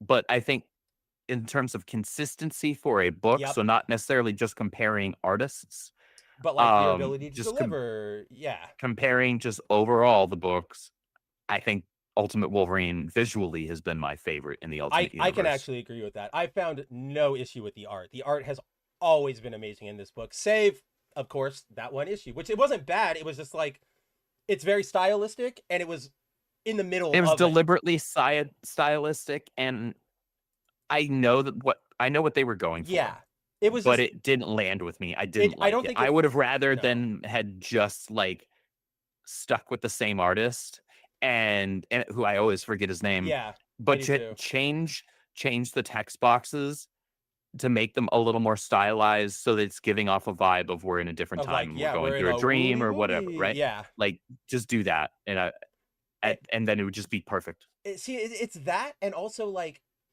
it felt just like so jarring. Like we're going through this plot. He's just getting his mind back. Whoa. Oh, he's coming back. Now here's a stop issue where we go into his mind and he's not doing anything. He's kind of just thinking and Yeah. remembering. And it's like, okay, not a bad idea. Like we get it. I know, like you said, we know what you're going for, but we've also done this a lot with Mhm. Logan, right? Like he's of all people, we get that like go back Out through of your all of the history. issues of this run that I feel like I've read before, that was the one That where it's was like, I've read this before. and that was part of like I'll be honest, that issue was part of what kind of killed the momentum for me, right? Because Mhm. I was on you'll remember like I went Logan is Winter Soldier. I'm really cool with that. Let's see what they do with that. And then we got the Phoenix, and I was like, what the heck? Like look at she's all dangled up and mangled. Like this could be cool. Then we Mhm. hit there, and that was the book that because like I was kind of like they're not playing too much with these characters like they normally would with an Ultimate Universe, but enough that I'm still here. And then we got to that, and I was like, well, this is just Logan. Like, this is just 616. Yeah. And that, I think, killed my momentum pretty hard. Luckily, a testament to the book, I'm right back here, and I'm still just, and now I'm like, oh my God. Oh my God. Like, look at the, like, I-beam movement in that panel, right? Like, he tears through Scott's head, and you can tell it's not just, like, punch. Like, he took it, and he, like, Yeah. scraped it out, and, oh, it's so good. But Yeah, he's got his his claws are coming out the top of Scott's head there. like, That's he pretty went, brutal. and he Like just, they don't there's no blood I was about really to say there. that. They didn't even need the blood for that. It's just like the visual all on its own is pretty brutal. It's so crazy. And then you get like the small trickle of blood on his glove, like in the bottom panel. It's like, Yeah, just a teeny we bit. know it's more than that. All right. But so from there, the entire reason Wolverine has come back to Weapon X is basically to free the Phoenix. He goes, Yeah. who's that woman I've heard in my head? Bring her to me now. And Mhm. to sort of what Andrew was saying about this being like way more of a feral, brutal, scary Wolverine, you know, the doctor she's obviously scared, even though she's a bad guy, but she's like, please don't like kill me or whatever. Like I'm helping.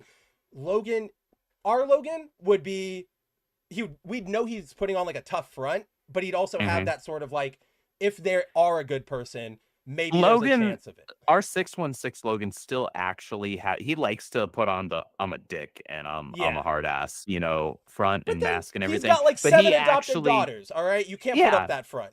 he is still a compassionate person at heart, like deep down somewhere there. You got to scrape a little bit Right. to get Oh there. yeah. But you know, that's still like the core of his character. This, not so much. Not he's just like, nope, move, go. Like she goes like, please, and he goes like, I guess you ain't noticed. You're not in a position to ask favors. And I thought that was a good line, but he's very take charge. I want to ask you Yeah. this real quick, because it was actually bugging me throughout the whole issue. Hit me. Only having half of his mask on his face. I'm so torn. On one hand, it looks kind of cool in moments like, that. Or when he's crashing through. But I definitely had the moment where I was like, how is his mask working? Like, how does that even work? How do you have half of your mask on? And there's no tear or anything. It's cool. It's one of those in instances... the opening page, like the one of the very first pages, like I initially thought while I was reading that first page, I thought it was an artistic choice. I did too. With them doing that thing where it's like we're spider seeing like the thing. dichotomy. Right. Yeah, exactly. Right. The split between, the persona and the actual person. Right. And I've always actually liked that. I think that's a very cool thing that you really only get to do in comics. And it not look goofy, right? But then, like, I kept turning the pages, like, why is it still only half a mask? Why is it still only half a mask? What are we doing here? Why? And you know what? Because you know me, I hate asymmetrical designs. I know you do. With a I passion. know you do. And like here's for me, like, I was with you because we have a very similar strain of OCD, even though I'm a little better about asymmetrical. But yeah, you actually like some of them. But what happened here, what pisses me off about this one, is that it's not completely down the middle. It starts down the middle, and then on his nose, it cracks down the side, and it leaves the front. Yeah, it's over it's off to the side of the actual bridge of his nose. Right, which is like that little thing is like, why didn't you just do all of it at that point? It's not like there is no world where a half mask stays on like that anyway. Just make it a half mask. You're doing a comic book. So no, that poofy hair is pushing that mask right off. Right, exactly. Like in a second. Or I mean, dude, you just jumped out of a sentinel. Like this is it's gone. That mask is gone. Why do we even have it? How many hats have I lost just like on a roller coaster? You're losing your mask from this. Like it's going to happen. But yeah, no, I was with you there. It kind of it has these moments like right here where you get a cool visual out of it, but it's one of those instances where the rule of cool doesn't really work here because it asks you to suspend your disbelief too much, even by the logic that we know. And so it's a visual trick in comics that would work best for like 616 Logan, where he's maybe going on a rampage for something for whatever reason, but he's got a purpose, right? He's trying to save, I don't know, maybe he's trying to save Laura, or he's trying to save Jubilee, Marie or Jubilee, or any number of characters that he has an actual close relationship with, right? What's her name just came back? His mom, like his actual back in the 1800s, like frontiersman mom is like back. I am not kidding you. I'm not reading the series, but I caught some pages of it and I went, fuck this. Like that sucks. Like remember from the origin? Oh yeah. Yep. Okay. Maria Howlett or whatever her name is. Yep. Wow. She's back. Why? Anyway. Yeah, I know. I can picture that working with 616 Logan strictly in the capacity that I just mentioned, where you're doing an artistic choice to showcase the dichotomy between two things. And what you do is you utilize an internal monologue and contrast that against the external dialogue of the character on the panel. And so you have on the side that has the mask, you have the thoughts saying one thing, or the actual speaking voice saying one thing. And then on the other that doesn't have the mask, right? You have that having completely conflicting thoughts over what he's doing. I feel like they did that for Venom for a little bit, like back in the 90s, that Lethal Protector era. Yeah, right. So I think that kind of a thing can work like really well. Like not just be like that can be okay. No, that can work actually extremely well, especially with a character like this whose mind is completely fragmented. Logan is one of the most perfect characters for something like that, but it's not being utilized here like that. It's just like he's only got half a mask. Right. And I mean, like, but why? And then there's the other side of it where, like, we've seen battle damaged masks, right? And they add a lot to a moment. Think of the. They do, but this is just literally one split Yeah, almost perfectly down the middle, again, with the exception of it just, like, once it gets to the cracking bridge out of the there. nose, And then it so, goes and there's onto the no, side. there's no like ridges, there's no tears, Nope. it's perfect. So it Yeah. definitely comes off like we're supposed to. This is an intentional visual like metaphor, but it's not. It's just his mask is there for whatever reason. But we eventually get into the chamber. We learn that the Phoenix has been kept under wraps. Basically, I mean, we already knew it, to control all of their agents, all of their Winter Soldiers, all of their Republic. Logan, is basically like, get her the hell down right now. Stop talking. Yeah. Get her down. So we lower her. Of course, it's Jean. Kind of, hey, we're going to get out of here. Come with me. Of course, Magic and Peter are not going to let that happen. They warp in. They kill the doctor. I forget whatever her name is, but Dr. Prostovich. It's right there. Mhm. But they end her under they're like, oh, you're helping the enemy steal our tech. And they come in and Peter just starts going crazy on Wolverine and just brutalizing him. Oh, yeah. And like, I think Logan only gets this one hit in where he like goes up and slashes at him. And that's Sure. it. And, he's like, come on, like, bring it on, make my day. And they start fighting. And, he kind of gets on the ropes because Ileana is using her magic. She's wrapping up his arms, leaves him perfect for Colossus to just beat on. But then Colossus gets a headache. Out of nowhere, Colossus just goes, I can't move. What's my head? And even when Ileana's like, what's happening? Are you okay? He just goes, run. Like, you need to go. Because Jean just fucking that panel right melts there. him. Oh, that panel looks so I love good. her hand. Like, that's such a good psychic. Like, I love that pose. It's also just a very, it feels like a very classic Dark Phoenix, like Moment. almost monstrous panel. Yes. Right? It makes me think back to that Dark Phoenix run where you had moments of Jean just like freaking out. Yeah, losing it and just being overwhelmed by overwhelming power, right? This is cosmic power we're dealing with. It is because life that's itself. what That's what Phoenix is. So like this is a cool ass panel. I really loved this. And then of course, like, I love the art over there of Colossus's head melting. Like, oh yeah, like his whatever, I forget the actual specific metal that his body's made I of. always forget too. It's like But there's a special name for it. Yeah. Yeah, it's not vibranium and it's not adamantium. That's the only thing I know. Yeah, that's the only thing I can ever remember. It's special Colossus metal. That's all I ever remember. I will say this. I don't know how it would have worked out, but like, I looked at those panels over there and I was like, if we hadn't already seen him in Ultimates, that would be, here's our Ultimate Ghost Rider. I don't know how, but like maybe he survives this and he just feels like overwhelming pain and guilt for what he did. And now he's, kind of like the Phantom Stranger, going around and trying to right crimes to relieve the pain, even though it might not. Like, something like that. But yeah, really cool moment where Colossus is donezo. Andrew and I kind of called this because if you guys remember in that last Ultimates issue, when Iron Man calls out all of the Makers Council, he goes to Russia and he calls out he doesn't call out the Rasputins, he calls out Ileana Rasputin. Yeah. And Andrew and I went, where's Colossus? I bet he dies. Sure enough, here he goes. He is toasty. Then we get another, just like, I love this too, dude. This is like a Final Fantasy Phoenix. It is not like our regular Phoenix, which is like a wing and tail. This is something more like mythical. More mythical. It's more like, well, the Phoenix. Yeah. Or like even similar to like maybe something like Valfor. Yes. Right? Yes. Because it feels more like you said, it feels more mythical. Yeah. And I just this is kind of that thing, I love, where it's like it's 616.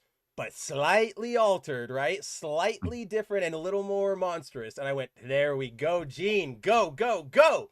But off of that, we get kind of a very quiet resolution to this part of the story, I guess, where Jean burns herself out temporarily. Logan grabs her. He's kind of having that soft spot for her, which, let me ask you this, Andrew, because, yeah, he kind of has, he gives her that little smile and carries her out. And even when they free her right here, where he's like, "Howdy, lady." Like he's kind of being like a little gentle and like sweet to her. Yeah. I His disposition, his demeanor is markedly different with But her. did you? So I actually, and if this is what I like, if my read is right, I think this is super impressive. I read this not as like, oh, love at first sight. Like I know, like I have, a connection with you, but more of like this is his next Jubilee, his Shadow Cat. Like he's got Mm. a small, frail woman that like needs his help. And I went, if you turn Jean into like a Shadow Cat, that's such a good subversion of what we would normally expect from all of this. Right? Yeah, I was kind of looking at it similarly. And it makes sense that way here as well because um he if we take it into the context of the last issue, he Yes. just failed to save Everybody. everyone else. Right? So now he's trying to lock in onto being able to save at least someone. I didn't And even at the think same about that. time, Yeah. he has this connection with her because he's like, what is this voice? Who is this voice? Right? You've That he been was in talking my to, head, and right? also you've been a hostage of So the Rasputins. Yeah. right. So there are three different layers to it, right? So you have the layer where they were both hostages. That's kind of like we'll call that the middle layer. Yeah. Yeah. Yeah. They were both hostages and, for lack of a better term, weapons used by, the Rasputins, right? X And weapons, if you will. we're retarded.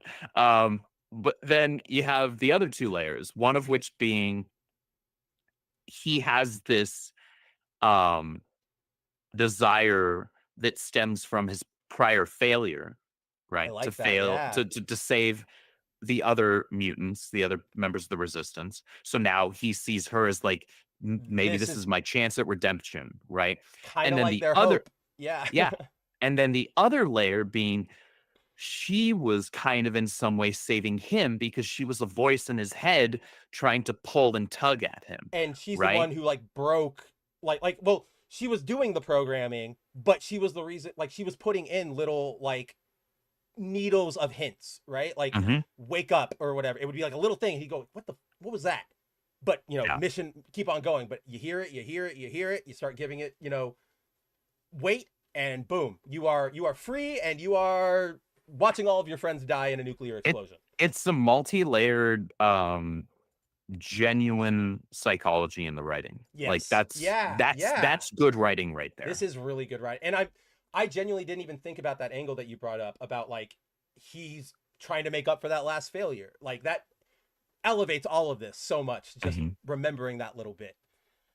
However, here's where I get worried, Andrew, is as we get into the end here, because as we end, Logan lights up Weapon X. The entire Moscow, Eurasia state is sort of in a state of rebellion. They're actively, no longer listening to Ilyana, taken to the streets, fighting back. They even praise Logan, like he flies off with Jean, and they're like, yes, yes, like our hero or whatever. But here they're like, it's right. Well, okay, so they're flying off, and then we get that panel or that teaser text where it says next road to Endgame, and then I think I thought there was maybe there was it's on the solicit, but it's like Ultimate Wolverine like joins the fight or whatever, right? And I'm like, well, if you bring Phoenix into this, you win? Like, I mean, so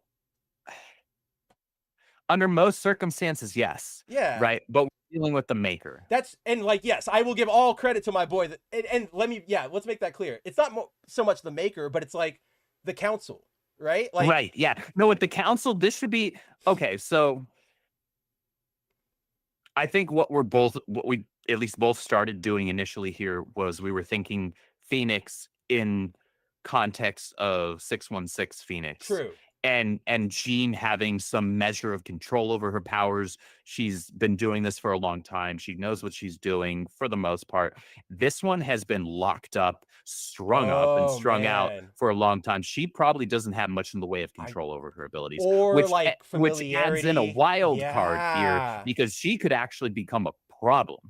But now we have to deal with the like Logan's gonna go, she's an asset, like trust me, bring her. But for the first 5 issues or 4 issues of Endgame, what is she doing? She might be a She's liability. A liability. That's the word I was looking for. Yeah. She could either end up being a liability or actually being something that's game breaking against them. And, to that point, I can also depending on the angle they want to go with it. But I can also see, to your point about this not being our Phoenix, and also sort of, it's kind of like a super meter where she uses it and she has to refresh. Right. Okay, so now I can see that now that's an easier limitation to work in, because, okay, she'll kill 1 or 2. Yeah. But within that moment, but then she's gassed. Right. Right. Like she's done. She needs to recharge. She's got a cooldown going. Okay. Yeah. Cooldown. With that cooldown, I think I'm safer here, or like I'm not as worried, because that was my big thing, was like, okay, like Avengers assemble. Poof. Yeah. Like you're a star. Like right. So just like disintegrate all of them, please. Just and boom. Yay, GG. Yay, we won. Okay, everybody off to the 616. Let's go. All right, good night. Good night, everybody. Yeah, good night, everyone. But yeah, so that is where we end with Ultimate Wolverine. I am presuming the last 2 issues involve him getting to the fight, and maybe one issue is like about his own thoughts in the fight, right? Mm-hmm. Like that's what issue 14 will be. It'll be in the middle of issue 2. Here's my last monologue, and then kind of what you were saying, it all just keeps climaxing in Endgame. Yeah. So, yeah, that is Wolverine.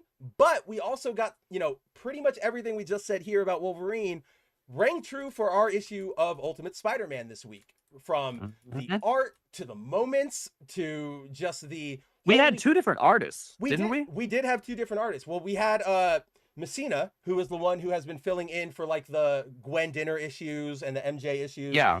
He was handling the stuff that was Richard and Felicia. But then whereas Chichetto was doing all the Peter stuff. Which I was super happy about. Like, as soon as I saw that, like... It made me happy, because there are a couple of panels, like, when you showed me the options for tonight's thumbnail, I was torn, because some of those panels from Chichetto were just so... One in particular... Yep. Was just so it's good. Like that one, and I know, yes, we're both thinking of the same one. That is like a top 10 page for me immediately of this year. It's so good. Yeah. But as we all remember, we in the current state of Ultimate Spider-Man, Peter and his family are living in the Savage Land to sort of stay out of detection from the Kingpin. They're hanging out with Mole Man down there and Dr. Octopus, who's keeping them safe.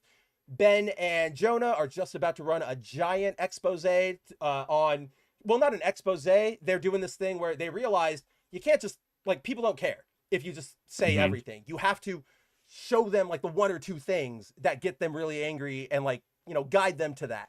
So they're in the middle of trying to get that out regarding Kingpin. And then Harry and Gwen are kind of, Gwen is now 1/5 of a Mysterio, like, form. And Harry is sort of along for the ride here, right? Like, he's like, oh, yeah, I'll help you, because he still wants to get the Kingpin, like, dead, but he's super unsure. Like, at this point where we started the series with Harry being very confident and knowing his plan, he's now like, I have no idea what's going on. He's a passenger now. Like, it's same. Yeah, right. Kind of a little bit same. I know that feel. God, Chichetto, like, beautiful. He's so good, man. So good. My God. But so we launch into, so I'm just gonna say it at the top, like, pretty much every sequence in this book made me like smile, made me cheer, made me go, holy crap, like, this is good. There was Spider-Man. Great stuff happening on basically every page. Yeah. So like, we open here, we're in the Savage Land, and we have Peter and MJ yelling at Otto, because if you guys remember, Otto kind of hinted, not hinted, right? Like, he very subversively and manipulatively, that's the word. Like, kind of nudged Richard to go try and infiltrate Kingpin's, which is crazy, building. Right? Like, it's absolutely dangerous. But then we get this little moment here where, and that's in line for Otto. Oh, it's 100% in line with Otto. Even the Otto we've seen here, he's way too pragmatic about and things, even good Otto, right? Like, when we had superior Spider-Man, or even superior Octopus, right? Yep. Yeah, like when he's on the side of the angels, but he's still kind of a dick. That's right. Like, so he's that's Otto for you, right? And like, and it's great. You're not getting rid of that aspect of his character, because it's not something he's not trying to be an asshole. He's just kind of, that's who he is. He's a little bit autistic. He's a little bit up his own butt, right? Like, he's Dr. Octopus. Don't you dare talk back to me, right? Like, Yeah. totally get that. But we get this great exchange where I will Peter, say he's a little bit better with people though in the Ultimate Universe here, because when he dropped the line yes, he is. where when MJ mentions like you didn't think to stop, you just let him go. you know, Why didn't you stop you- him? Yeah. he's like, well, you know, many parents can be very particular about who they can, you know, allow to Parent. like parent their child, and so I figured, you know, Well, all right, like, it wasn't hands my off, place. right? And I went, Like I know exactly what you're doing, but you also know exactly what you're doing. and everybody knows, right? Like, that's the best part. Because then, like, even here, like MJ and Peter, Right, their faces right there are like, you mother, like you're right, but also you son of a bitch. Like MJ's face right there is like, you son of a bitch. and then, like, to me, the Peter face is like he's stepping in for his wife because his wife is just gonna go ballistic. So he's like, Yeah, just tell me where he is. Like, I'm gonna go solve this, right? yeah. Like, MJ's about to like murder Ultimate Superior Spider-Man right now. just like so good. Like, it's such a good little exchange. But then, right, like, they go, all right, we're not done with this, and they leave, and Mayday is there, and she goes, you should be better than you are, right? Like, she clearly called him out, like, you know what you're doing, you're not being nice, be better, be superior. And I love Mayday, and I love that she has this weird little in to Otto. Like, they have a weird affinity for each other, kind of like Valeria and Doom. And I like the fact that Mayday is kind of the angel on his shoulder, right? Because we went through the series and we're like, it could go either way with him, right? Like, oh, he has a spider in his lab. Oh, he knows where Peter lives. We still have one more issue to go and the Endgame event, so we don't know. We don't know. At least right now, and I would prefer that they don't just do the predictable thing, which is have him completely heel turn, And right? be a villain or a hero? And be villain. Yeah. Right? Like, I'd prefer them keep him like, he's working for the good guys, but he's still a dick. I want them to keep that, yeah. Because I like that. Like, that was something where I get it. Like, Marvel is the house of status quo these days. They don't want any change to last longer than 15 minutes. And so, you know, even if it's a good idea, so they don't want to allow a character like Otto Octavius to have a completely character redefining growth arc. Right. They're going to put him back to where he was. They're going and to say, has been oh, for the you're a majority of his hero character, now right? and you found out how to actually operate, like, with the Avengers and everything. You're going to make a deal with Mephisto and forget Like, about all that. He could be one of the most effective heroes, and he would honestly, like, and here's the thing, and this should actually be pretty telling because this is coming from me, because I know, and our viewers know, I would throw out every damn spider folk. And he even means Ben Reilly, even being like, even with our friendship, he would still throw him out. That's how serious we are here, right? Like, Ben, Kane, like anyone who is not a direct child of Peter. So if we're not talking Mayday or Mayday, and at this point Richard in the Ultimate Universe. Who did you say after Mayday? Annie Mae. Oh, from yeah. From the Renew Your Vows. Renew Your Vows. Yeah. Like, those are the only exceptions that I make to that rule. However, organically, I think if I were to make any exception beyond that, Superior Spider-Man is the one that is the most interesting to me. That's why I thought Superior Octopus was such a good idea. Because it was kind of like a middle ground, right? You're breaking him away from being a spider person, but you're also, you know, he's still got the body, he's still got the thematic suit with the big eyes, and you're keeping the character development, right? I would have been okay with that. Yeah, I would have been okay with that. I would have too. Yeah, House of Status Quo. I mean, that's really what it boils down to. But gotta throw away good ideas. I'm thinking here that this leads to a heel turn of sorts, but in the opposite direction, where, like, it's going to be a brass tacks moment where, like, oh, they're cornered. It's, you know, Mole Man has just been killed. It's Peter versus, you know, Kingpin's fist. And Otto shows up and he's a complete hero. And he's like, you know, still being a dick about it. But, you know, I realized, like, I could show you how to be better at this or whatever. Something, just give me Peter, Otto, and Richard all teaming up, fighting together as Spider-Man. At At some point in that, though, you have to, because of the familial aspect that we have in the Ultimate Spider-Man book, you have to have Peter at a certain point tell Richard, "Get out of here now.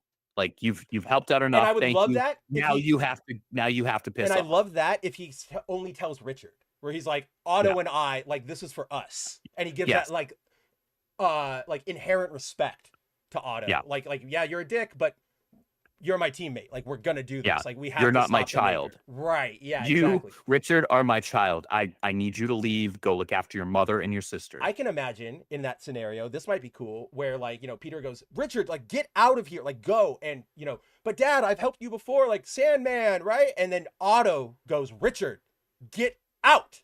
And for some Right. reason, like, that connects with Richard. It clicks more because they're like super science-y, both of them, right? Right. Exactly. So yeah. it clicks more from him. Yeah. Yeah, I can Maybe see. I can definitely see it's that because happening. Richard is clearly, they've never like outright stated it, and I really I appreciate love that they because have they've not never done like that. Yep. pointed at it. They've never pointed at it because you don't need to. But it's pretty they clear. explained it perfectly the way they have, right? Yeah. Like, I like books. Much- I don't have a lot of much- friends.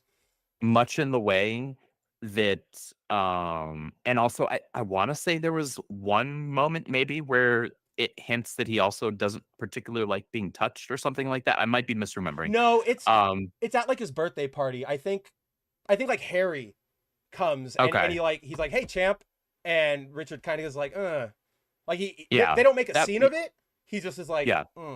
Like, I don't like. Okay, so I'm not completely No, you're misremembering not that. off. So like I like that they handle it in the way they handle it here because they drop the hints, and if you understand it enough, right? You It's get right it. Like, there, oh, yeah. okay, yeah. So Richard has some level of autism, right? But they never called it out. They've never They've in never any press advertised it. releases. Yeah, exactly. Yeah, they're not like, oh, we made one of Peter's kids autistic, right? It's like, Whoa, which they absolutely would have done in like 2014, like the oh, Marvel Now shoot, era. in 2021 they would have done it. Yeah. Right? And so I like that they handled it that way because they handled it much in the same way as Newt Scamander in the Fantastic Beasts Yes. films, who like he's very clearly He very autistic, much, even more but than they Richard. never, Yeah. at no point do they ever like point at it. No, they At they no just point go. do they ever make a thing out of it. He just, and to Eddie Redmayne's credit, he's really good at I like playing him in that autistic role, yeah. characters. He plays it so Like that naturally. timidness, but also like when it's time for him to shine on something he knows, Mhm. Yeah. it's hero mode. You go like, holy Yeah. shit, like, wow, you captured that beast, and then he goes, It's I very I don't sincere. I don't know how to like where do we go after this? Like, is there anywhere we can go? And it's like, that you just what happened there? Yeah. Yeah, I really It's, like how it's they very did it. sincere. There's an earnestness to the characters when they write them like that, and I appreciate that they did that with Richard. And so I guess where I was going with that was that because of that aspect, that's just one facet of Yeah. Richard's character. I think because of how Otto is, he'd be able to connect with Richard on that level Yeah. to a degree, and so that Richard would Like, understand he gets that more impact clearly. of like, because it's on their level, right? Like, Yeah. even though yes, it's his dad and It may Richard, as well be them actually speaking the same language as opposed to Yeah. speaking a similar. So it'd be like the difference between speaking Spanish and Portuguese at one Yeah. another, and Yeah. actually both characters speaking Portuguese or both characters speaking Spanish. Right? Yeah, dude, I really like that. That's a really good way to put it. Like, yeah, I love that. I hope that comes into play in these next few issues. I think and that'd be cool because I also admittedly want to see a scene that has all three of them doing something really freaking cool. Me too. I want Chichetto to do a 3 Spider-Person panel. Like, it's gonna Because be all three of them are nuts. very unique in terms of their suits and their And their skill sets and designs. everything. Yeah, Like, because like- Otto's got the the arms, Richard has the symbiote, Peter's got the straight just classic he's got the suit, classic basically, one, right? yeah. And so I think there's just really cool stuff you could do with that visually, and I hope they go there. We'll see. We'll see. As always, like, I really want that to happen now. But yeah, to your point, we go to the or we're still on Messina, which is, it's interesting that they did give him the action scenes for this, because he isn't typically an action With the scene exception of the very end with Chichetto. with Yeah. with Well, Chichetto I just and- meant more like he gets some action. He Which gets, I was like, he does get quite a bit. I was yeah. like, huh, I would have assumed that would have been something where you go like, you handle this page of them infiltrating, Chichetto, do the action. Now you do this page, but then yeah. instead they kind of just separate half of the book, which is okay. Nothing wrong with it. it works, but that's how it goes down. So yeah, Felicia and Richard are infiltrating. They're trying to plant the device in the Kingpin's lair to sort of bug him, take down all of his systems. At the same time, we get Ben and Jonah ready to broadcast their blurb, their update, whatever you want to call it. Again, I keep wanting to say expose, but they already tried that. They tried that. It got squashed. It didn't work. So now they're doing like a thing they explain here where they have 3 30-second windows to broadcast a message, and that's it. If they do any more than that, they're not only are they going to get shut down, they'll probably get found out, right? Because it's the whole maker net. With that, they all go, Otto's there, they're all ready to go. Mole Man shows up and is basically like, yep, I have this fine whiskey, like this ancient Japanese whiskey, which I think, did you think this was Logan? Because he says, this was a gift from a man out of time and a vintage from an age long forgotten. And it's an old Japanese malt. So, but that's not specifically Logan's origin here. I was gonna say, he was feral Canadian until Winter Soldier. Yeah, I had conflicting ideas here. So ordinarily, if we were talking 616, I would have immediately went to Logan. Yep. Right, but we don't have that history with Logan in this universe that we know of, and so the only thing that I know of with Man Out of Time deals with Cap. Right? Yeah. As soon as you said the only other, and I went, oh, yep. And so now my brain, the gears in my noggin are turning and saying, okay, so maybe at some point Cap has contacted and met up with Mole Man here, and that's part of Mole Man's like face turn. Is that he like saw, and that's just something that we just haven't actually seen played out, or it's just one of those things they won't explicitly say, and it's just one of those world building like subtleties. Yeah, it might just be one of those things where it's being left up to the fans to theorize about. Now I want to go back. Writers will do that. I want to see if they made any mention when they were going through the Savage Land and stuff about like a World War II plane, or like somebody was here 50 years ago, because just one of those subtle things. Because I can see that, right? It's World War II. You're getting shot down. You're uncharted territory. You stumbled into the Savage Land. Yeah. Holy crap! Like. Oh, and then Mole Man hopes you get out. He understands, too, that if the Nazis win, his territory is gone, too.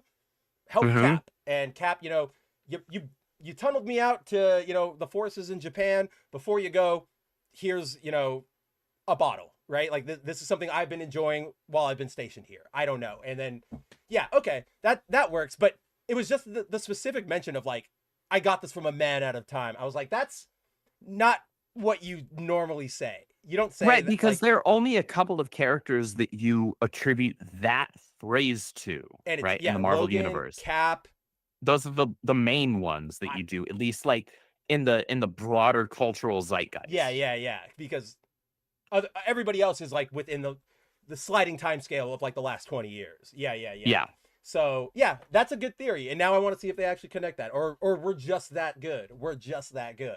But I love this sequence. So we come back to Chichetto now, and the Jonah and Ben start broadcasting their message, and they're basically, their message now is, this is Kingpin. He's controlling your life. Everything that's happened to you, like, you are under his like thumb, even if you don't know it. Everything going wrong, it's on him. So they're really, they're hammering that one message that's going to get everybody's attention. As that's going on, Mr. Negative goes to Fisk's office because they had, their confrontation a couple issues ago about, territory and what to do in the Maker's absence. And Mr. Negative says, you know what? I'm just going to end it. Like, we're just going to put an end to this right now. So he draws his blade. Kingpin goes, all right, let's do this. But by the way, how did you get in here without alerting all of my bullseyes? And I actually like this because he goes, I would have fought them, but there was no one there. Like, he's confused.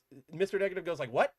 There was nobody there, because at the same time, Gwen and Harry, or Mysterio and Harry, rather, are also making their play on the Kingpin's territory, which I think this is the first time we've seen this, Andrew, of all 5 of them, like, sharing a voice. Right? Yeah, like, which was really interesting. So that I'm really curious with what's going on with that and how it's going to actually play out. I don't know if it's going to have any impact on Endgame, but I think it's going to It's have a gonna have an huge impact impact here. on issue 24 Definitely. of Ultimate Spider-Man. And it's interesting because like when we first met Fused Gwen, when she was like revealing herself to Harry on that like last page, she was talking herself. There was no echo. She was just like, Harry, I'm here. Like, let's go. And now we're getting like all of them, you know, Robbie and Wesley and Valentina, and then there was like one other guy who I always forget because he's not really anybody. Yeah, now they're all speaking at the same time. So we get this really crazy moment where they're like, all right, let's go, fight time. And then they get an order that says, nope, let them through. And so all the bullseyes stand down. They say, come on through, please. So Mysterio and Harry start walking. We get into the fight with Mr. Negative and Kingpin. You know, it's going. They're brawling. At the same time, Felicia and Richard are trying to infiltrate. Poor Richard, he ends up triggering the lasers that they were supposed to be jumping. And goofs up. Like, he is at the end of the day, still a kid. He's still a kid, and he's a kid who's like, the girl he likes is with him. There's no logic happening. Your brain is not here in the moment. It is. I mean, she even called him out, especially if you're a young teenager. She called him out where he like takes down his mask to be like, I missed you, and she goes, put your mask on, dummy. Like, there are cameras everywhere. Like, what are you doing? But with that, this is when all hell breaks loose. Kingpin knows Richard's there. He's turning his attention. I love the hand drawn onomatopoeia there with the crash. Yes, dude. Right. Well, that's literally, it's meant to be like the shattering glass as well. Yeah, Chichetto. I mean, you caught this, right? Like in this panel, like Pete's going there. Like oh yeah, you learn that. You don't know why he's swinging here, but then you get to that page and you're like, oh shit! Like it's time. Like he's there to get rowdy. It's go time. Yeah. He's throwing down. So we get a really amazing. Like, this entire fight is amazing, guys, because he kind of comes in and he's like I even like this. Like, normally I'd have something hilarious to say, but I didn't prepare any jokes where the punchline was for two assholes or something. And I'm like, holy shit! Like, this Pete's pissed, right? Oh yeah. And both of the Negative and Fisk decide, quick truce, let's kill Spider-Man. And so this right here where Kingpin or Mr. Negative goes like, you've got Spider-Man, right? I'm gonna go kill his son. Like, I'm gonna go in the vault. He says, I'm feeling like ending a bloodline. Oh, that's what right now. Like, I feel like, which is like, that's a savage line. But and then, then Peter follows up with, I'm gonna make you wish you like hadn't said that, well, right? Like, you're gonna wish you didn't say that. And just and then that shot, this panel, guys, right this there, is so amazing. It is Chichetto, you monster. Spidey pose extraordinaire. Like, you feel the impact of that panel, man. You feel the pull, right? Like you feel all of that motion thanks to the webbing. Every part of it. And again with the hand-drawn onomatopoeia there, right? Oh my god, that page is just absolutely beautiful. Even and starting it with the like subtle, like, all right, Peter's in pissed off mode now, right? Where you've got the mostly shadowed, like right there, panel 1, right? Where it's mostly shadowed, and the larger eyes normally they're narrowed. There, I love when that happens there. in the comics. It's kind of something you can only do in the comics unless you give them like the weird mechanical eyes. Yeah, but I still really, really like it.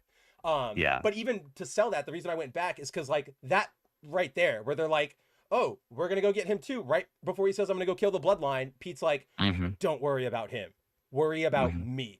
And like, and then he goes, oh, now you're going after him, double worry about me. And we just get into it. But of course, Kingpin is a brick shithouse. And like, he really is manhandling the hell out of Pete here. Just like picks him up. I would have, if there is one change I would have made to this page, it would have been, and it's a simple one too. It's not changing anything about the art. It's just adding something that's a little more classic Spider-Man, where like, it adds like the big like exclamation marks above the head, right? Like the oh crap like, type of a thing, right? And that would be.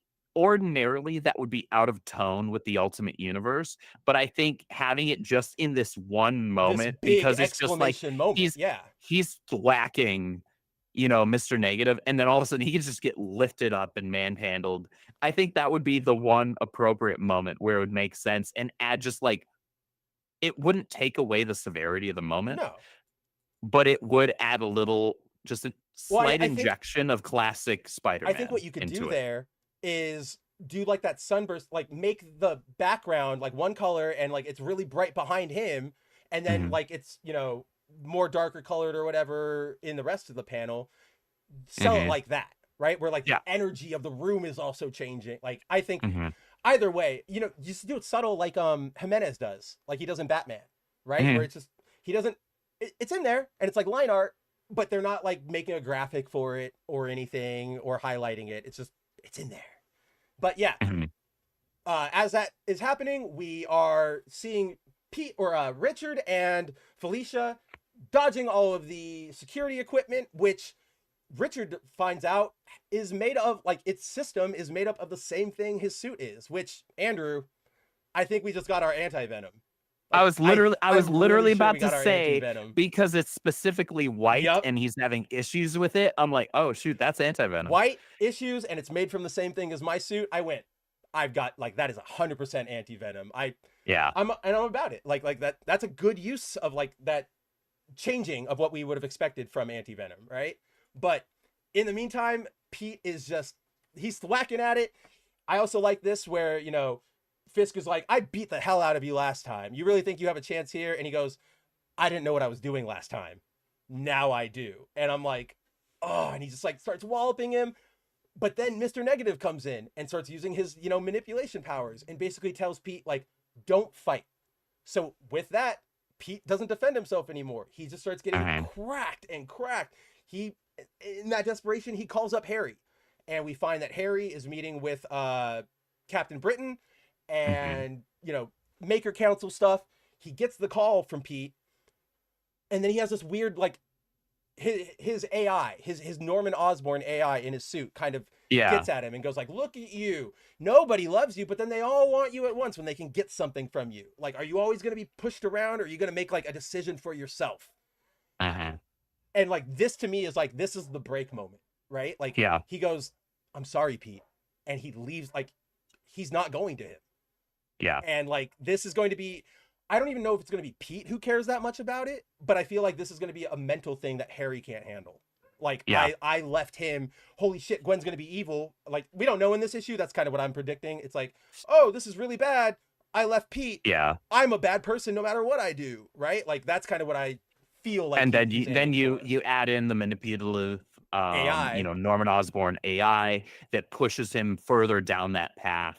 And he becomes, a heel in the final moments during Endgame and becomes a problem. Endgame, that's what I was thinking. Like, he goes and maybe he's like on the team to fight in the beginning, but then he sees like, this is the Maker's Camp. Like, I should be this, right? And there's where the AI starts going like, I should be this. Like, I'm an Osborn. And then that's where everything goes off the rails.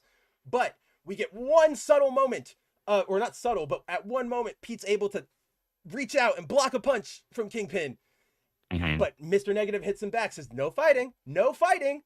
And so we go back. It's just a quick interlude again to the message. It kind of gets interspersed here throughout the fight, but Kingpin just wails on him. He is just not letting go. And we get that amazing panel, right? Like this page and the next page taken together are some amazing like art moments, because you have Kingpin completely crushed the hell out of Spidey. You can see in that panel, he's like mangled. He's like, and Negative and Fisk go like, all right, we're done here. Like, let's keep going. And all of a sudden you hear, no, I'm just getting started. And Pete's back up. Like, this to me is almost as good as the one and only moment from Superior. Yeah. Right. Where Goblin is like he knows it's Pete again. I mean, it's really, really good. I don't want to take away from it.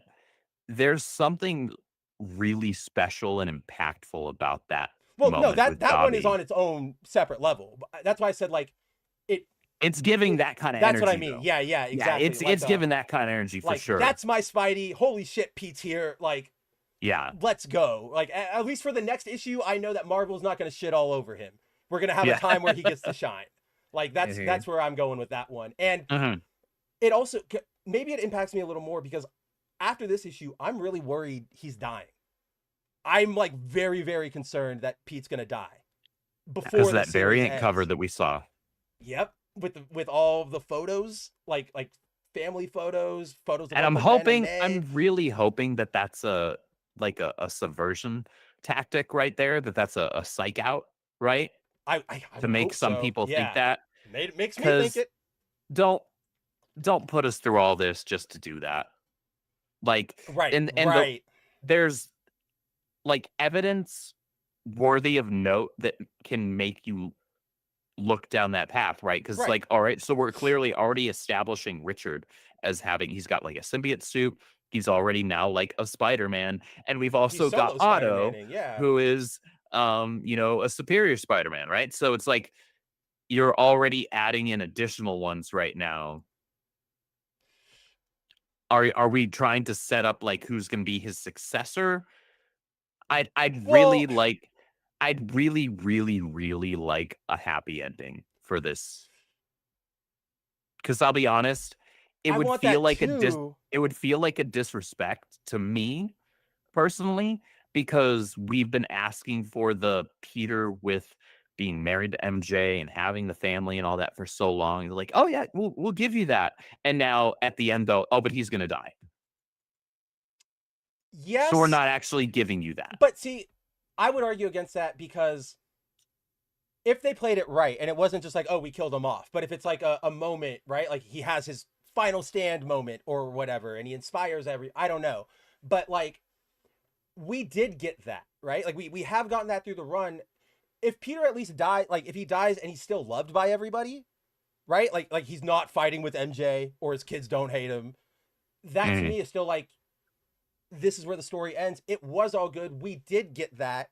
And then that's also sort of a reinforcement to us that, and I can see this coming from Hickman, of like, it ends and it's over. Like he's dead because this isn't ever happening. Like for the foreseeable future, this is all you've gotten of it. I'm kind of letting you guys know that because you're going to go back to the 616 now. They suck over there. So like, as long as it's done well and it's not done for a cheap, shock value moment or everybody hates him or something, I would be here for it as long as it served the story. Because I don't think at any point we've had a everybody hates Spider-Man right, exactly. thing in Ultimate Universe here. And I wouldn't want that. But then I could also see, right, you kill Peter. Well, it doesn't matter now because it's all ending. But if it was going, you kill Peter. Now Richard has his own sort of Uncle Ben. And it's even worse because he got to hang out with him and live with him and fight with him. And he also has Uncle Ben. So I think if it kept going, that could have been something interesting. But obviously, it's not. It ends after Endgame. But man, I never thought I would be so stoked for like a Spider-Man Kingpin showdown, right? Like it's wild, and all I want to see is the next issue. Versus Kingpin is always a great matchup. Like it is, because, and part of that is because of who Peter is, right? Like he's always pulling his punches. Once he stops pulling his punches, then it's not that much of a matchup.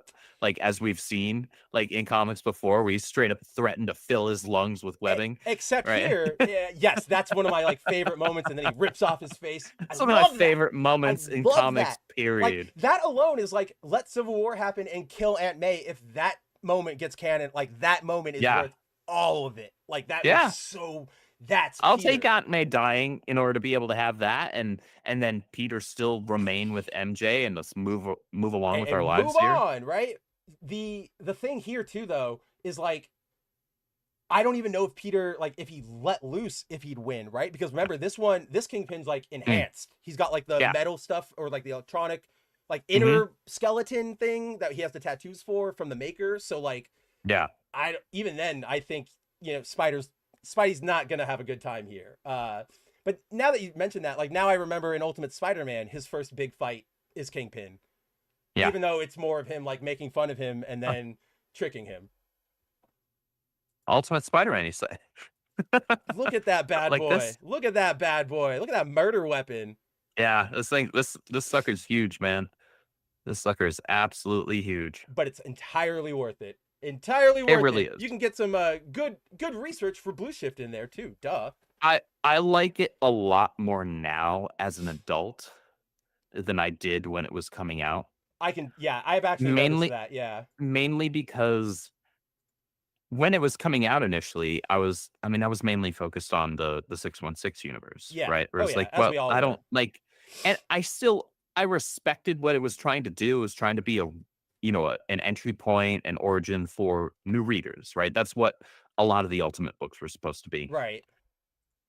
And just But sort of like bringing it them to was the 2000s. Yeah. Yeah, making it's like, oh, Peter's no longer walking around with a bow tie and a sweater vest, right? God. Like, I get it. Like, I definitely get it Yeah. visually for sure. And so there's absolutely a place for it there. I just didn't need it because I had already read all the other stuff. It's like, I know Peter's origin. I don't need an origin Yeah. story for Peter. I know who this is for. It's not for It's me. not But specifically. I can appreciate, what's being done well, right? And that's why. However, I there think are it gets better notes. after that origin point. Like, yeah. Yeah. There are story beats and notes and things that Bendis, to his credit at this point in his career, that he did in this book that I absolutely used as inspiration for my pacing and things that I'm doing with Blue Shift. None of us know that because you won't send us our damn books. No, I'm kidding. I know they're in the We're working on it. warehouse. I know they're We're around. working on it. I'm just teasing. Because I want it. I want to read it already. But yes, guys, that is where we leave with Ultimate Spider-Man. Continues to be an amazing book. This is like what we're talking about with comics. We were talking about with Chuck. I'm like right now. Where's the next issue? I need to see how this everything plays out. Richard and Otto and Gwen and Harry and just. I love this book. This book is so damn good. But yeah, Andrew, with that, we're at 3 hours. I know you're tired. Do you still have time? Do you want to hit Absolute Batman, or do you want to save that for the next time he comes around? What are you feeling right now? Let's hit Absolute Batman. That's what I was thinking. Because next Thursday we're gonna lose next Thursday because it's Christmas. It's Christmas. Yep. Right, no. Or no, we won't. Thursday after no, that. next Yeah, Thursday. Thursday Next after. Thursday we lose because I'm going to be visiting my family. Right, that's what it was. I knew we were breaking for something. Yeah. And then the following Thursday is Christmas. Yeah. So you know what? So you know what? We're gonna hang out a little longer, and you're gonna get our Absolute Batman. That's actually a really good. Let's do it. That Absolute Joker is the scariest MFer I've ever seen in my life. Scariest thing I've ever seen in my life. Like, just at the top, I want to say kudos to Snyder. You hyped him up, and damn, did you deliver. Man, you delivered. Like, so before we actually get into the story itself and actually going through it, yes. While reading it, I was like, where's it going with it? Like, what are we doing? Mm-hmm. I was and not asking that question in the like, what are we doing here type of thing. Asking in the like, this? Yeah, like, oh my God. Like what's happening? Like, am I tagging? Where's he going with it? Yeah, I was. And then he kept flipping it. Right. So he kept adding a layer onto it. Like each time Alfred, I think Scott was using Alfred as kind of his, for lack of a better term, mouthpiece to like be like, okay, so like I've given you this information. Now we're going to go back to the beginning of my tale and I'm going to add on this layer and this context to it. And we're going to retell this. But now it's going to have a completely different context. And he does that a couple of times. I was going to say, yeah, he once we get to the end of it, we're like, oh, that's why. And I actually do like that because it plays into the sense of how terrifying Joker is, right? Because it takes... This Joker is genuinely I think it's horrifying. like 2 or 3 times. Batman goes like, tell me what you like know. And then he goes, okay, what do you believe? Because he's like, he's a millionaire. He has a family legacy. And he's like one of the scariest men alive. And Batman goes, okay, you're way more scared of him than that implies. What do you believe? And so Alfred starts going like, well, I've heard rumors of this. And he goes, no. What do you believe? Well, I also heard this. And he goes, Alfred, stop beating around. Like, what the hell do you know about him? And that's sort of like, how do you explain that? Right? Like, it is insane. And he's just, even at the end, we know what's going on because we see the art and that's the dramatic irony. I don't even think Batman understands like what Alfred is trying to communicate, aside from the fact that this man is terrifying. Like, Bruce doesn't get it yet. He really doesn't get it. He does not get it yet. He has no idea. like Bane is gonna hold nothing to this, guys. And Bane was No. already Bane was absolutely insane. scary as hell. I still just love that when he took the bottle and like claps Harvey's head, like Ah. like it's so easy, effortless for him. God, he's so scary. But somehow Joker is scarier. Somehow. So before this issue, I do want to highlight we do have a guest artist, but this is not, you know, a filler-in artist. This is Jock. No, this freaking Jock. It's fucking Jock. They said, get me the actual scariest motherfucker on art. They have some crazy guest artists happening between now and I think it's issue 19 is the next actual Dragotta one. arc, Yeah. right? So they have Jock here. I don't know how many. I don't know if it's just this issue he's on or it's just this okay. one. Yeah. And then like I can't remember if it's the next issue or the one after, but freaking When they go to Wonder Eric Woman? Zanetti is on an Yes. issue as a guest artist and he's incredible. He's I mean, really good. he's one of the iconic comics Yep. guys. You know, he's got Arc Athena. Right? Yeah.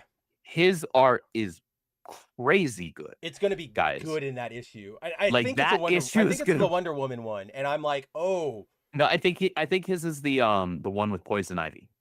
oh, even better fit for him. Holy, oh man, That issue, the interiors on that are probably gonna be fire. they're gonna be man. so terrifying. They're gonna be awesome. You all are gonna hear like never. You're not gonna hear the end from me. It's gonna be every like my body horror. Yes, like this is Right. what I've been waiting for. Oh my god. But yes, guys, Jock is here on this cover or on this issue. Did you see his variant?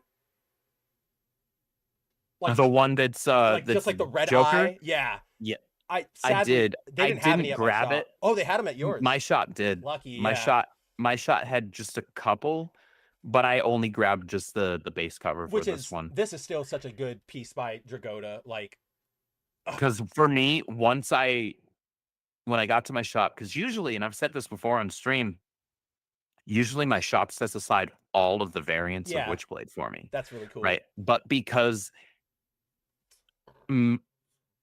up until now, outside of like shop exclusive covers, all of the variants have been just like regular variants. Yeah, but like They cover haven't been ABCD. incentive Yeah, variants. no incentives, no ratios, none of that.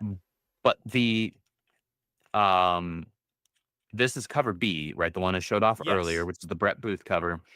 Cover C is the line art variant of this, which is inked. And then Cover D D pencil. is the line art variant that is just Booth's pencils. And my shop, because I'm one of the few people at my shop that actually has it pulled and is getting it every single month, Yeah. like they didn't order enough to justify getting the incentive variants, right? And so Ouch. I mean, I get I was it, like, but "Ah, ouch. that's a bummer." But you know, it is what it is, right? They're my shop is smart. They're not going to over order on things no, that they're not Yeah. confident enough that they're going to be able to like Well, make that's- money back on. and And that's you what I think kind of happened have at to my shop, operate too. that way in this economy Because right when I now, went for right? mine, they didn't have either of them, and I'm like, normally you guys would. You probably Yeah. under-ordered on that, like on purpose. Yeah. And so I was like, okay. I immediately was like, I don't think I'm going to grab any extra variants You're of like, other books I this am week toast because I'm this week, probably, you know, because I hadn't heard back from you yet. I was like, in the off chance that Spencer's shop doesn't have these other You've gotta go covers, grab them. I'm going to end up having to probably pay upwards of like 20 or more bucks per cover Which like on it's whatever so, Golden the prices Apple for yours, or like you found them and you told me the prices, and it's like $26 and then like So- 14, and I'm like, what the hell are these No. pricings? Like 18 for the inked one what it was, on yeah. Midtown, and then 36 for That's the what- pencil. which way too high, but also like I think that's too high for sure, but I'm gonna end up Of course, getting it because it's Booth. it's Booth. It's Booth. No argument there. But like I remember you told me that and I went 36? 8? Yeah. Like, what the hell? Like what are these price points? Like what happened to 15 and then 20? Like let's just make this easy for everybody. But no, Mhm. I completely get you going. Yeah, you have so many Witchblade covers. Did you get any of the Darkness ones? Or did they only have A for you? I forget. Because I know I grabbed a couple for you, but Yeah, you grabbed me all of them except for the pencil. blank one because neither of us yeah, have any 'cause interest in that who one. cares about those? Because Okay, my cool. shop literally only had cover A. Cover A. They only which had is, this one. which is crazy. So yeah, you've got the Virgin So on me. I've got the B, and I've got the David Mack like art one. So it's gonna look really cool. But yeah, there are certain books at my shop that do like really well every single month. The image books that do extremely well at my shop Spawn. are all of the Ghost Machine universe stuff and Spawn. They didn't have. I was actually really tempted. Geiger this week had a cover of like the female Geiger drawn by Jim Lee, but they didn't have it when I went to my shop, and I was kind of glad because I was like, I don't really want to spend money out because it's Christmas time. I got to buy everybody presents, so I'm like, I kind of want to be good about money, but it's so good. Like I know I'm not going to be able to resist it if I get there. And I went, oh, thank God it's not here. Like, thank you, God. But aside from the Ghost Machine universe and our variant cover hunts, we are here with Absolute Batman. Yes, I just want to highlight the jock cover because it is fantastic. Go look it up, guys. I don't have it on hand. It's beautiful. But what we get here, as Andrew and I were saying, is basically a issue-long voiceover, right? From Alfred and Batman talking about Joker. And basically Batman is saying, I'm ready. Tell me what you know about him. If you guys have been reading Absolute Batman, for the last couple issues, or not last couple issues, but every so often, Alfred drops a hint at like, there's something bigger going here. Like you don't understand, like you don't know what you're getting into, Bruce. And so Bruce is going, all right, hit me. And he gets into, let's talk about, what is his name? His name is actually, damn it. What is it? Oh, Jack Grimm is what they're calling him. That's his real name. So, as Andrew recapped a little bit ago, we begin with Alfred sort of like going back to the beginning. He goes, tell me about him. And he goes, he's super, super rich because his family has always been like, they kind of were entrepreneurs in the entertainment industry, if you will, where the first of them was just like a clown jester back in like the 1800s who would entertain people and they'd chuck him change. From there, the second Jack Grimm went and founded like vaudeville, went and silent movie eras. From there, number 3 went to this one was crazy because it'll come up later, but he says this the vaudeville Jack was also a giant philanthropist. He funded a hospital. He cared a lot about children. Like he funded children's houses and stuff, which if we all remember, that's pretty much Bruce's dad. Like in Earth Prime, Earth Zero, whatever we're calling it nowadays. But from there, Thomas Wayne. It is Thomas Wayne. Essentially, one of Joker's grandfathers is Thomas Wayne. The next Jack number 4, or no, this is Jack number 3. He is part of like Hollywood. He, establishes all the movie theaters. There was, he funds CNN, like he establishes CNN, which they don't name it, but it's the first cable network. And it's like, I know what you guys are talking about there. Yeah. But, so he, funds all this. He explodes in the entertainment media world. And then his son, Jack, went into video games. He was there like when the NES blew up. So he capitalized on all that. And now the Joker we have, Jack number 5, is like a tech, not a bro, but like a tech mover. Like he's got like all the super chips and everything that the world runs on. And so that's why he's got zillions and zillions and zillions of dollars. So the setting is just, we're watching Joker. He is on an island, sort of. Alfred informs us that every so often, Joker, he owns a bunch of islands across the world. Random islands, doesn't really do anything with them. Once in a while, he'll visit one, spend a couple days there on like a hunt, like a kind of like Craven, proving himself the better predator, and then he comes back. And that's what we're seeing. We're seeing one of those trips as it plays out. But we then learn, because as I was getting at, like Bruce goes, okay, that's what you think, or like that's what you're telling me. What do you believe, Alfred? Like, what are you not telling me? And we learned that even though that sounded like a pretty normal American, success story, it's anything but, because of course it's the Joker. So we learned that like every generation of Jack has been super shady, super underhanded. The little clown jester boy, he was basically hitting them with laughing gas. laughing gas had just been invented. He would like open a valve at like, I think it's like to dentistry. He would sneak in, leak the gas into the alley where he performed. Then everybody would laugh their butts off and give him money because they're under the effects of drugs. With vaudeville, that Jack, collaborated with the Nazis. And basically what Alfred says is the Jacks have built their fortune by playing both sides. Literally throughout life, they, these men have invested in one endeavor and its counter. It extends beyond entertainment to all aspects of life that even funded our war effort and theirs under the picture of the Nazi flag. So, I'm getting ahead of myself because it gets so good. Like right here is where it starts getting so good.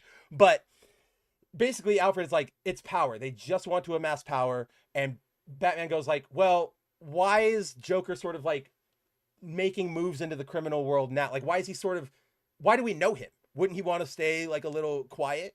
And Alfred goes like, I always come back to that motto, live life like a clown. A clown plays the fool while making a fool of everyone else. He's a mastermind, the schemer. All the gold in the world isn't enough. Nothing's enough. And I'm like, that was, I don't know. There was something haunting about that where like, yeah, when we look at clown Joker, we understand like clown equal funny, good, clown bad. There's the easy, theme that we can like click onto. But I don't know about you, Andrew, but like clown, that was kind of all I ever looked at it as. Maybe you get like that chaos, order thing that they talk about in Killing Joke, but yeah, I never thought anything further about like you're a clown. And I love this because like I feel like that's probably what they say in the world of clowning, right? Like I'm sure that is like the definition, but to put it that way, instead of like you're not making a fool of them to make them laugh, like you're taking over the world, like you're ruling everything. I just thought that was really, really cool. But from there, we get to the final moment. Bruce goes, no, tell me what you're so scared of. You're clearly hiding something. Tell me what's going on. And we learn that according to what Alfred believes, and he has all the information, he just can't like link it, like he can't prove it. There is no Jack generation.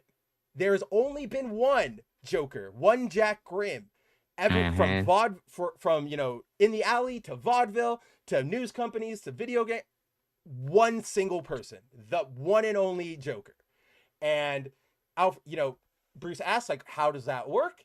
And he goes, I believe he uses the children, Bruce. At first he used the ones in the orphanage, and now he uses something else. He has found some way, I don't know, using their cells, using research done at Arkham. So basically, it's like late stage forced stem cell research, right? Like the babies are already born, and they're just going, whatever we're gonna do, keep Joker alive. And as part of that, as you guys can see here in beautiful Jock fashion, dude, that cracking of like Joker's spine over there as he's like growing. Oh my!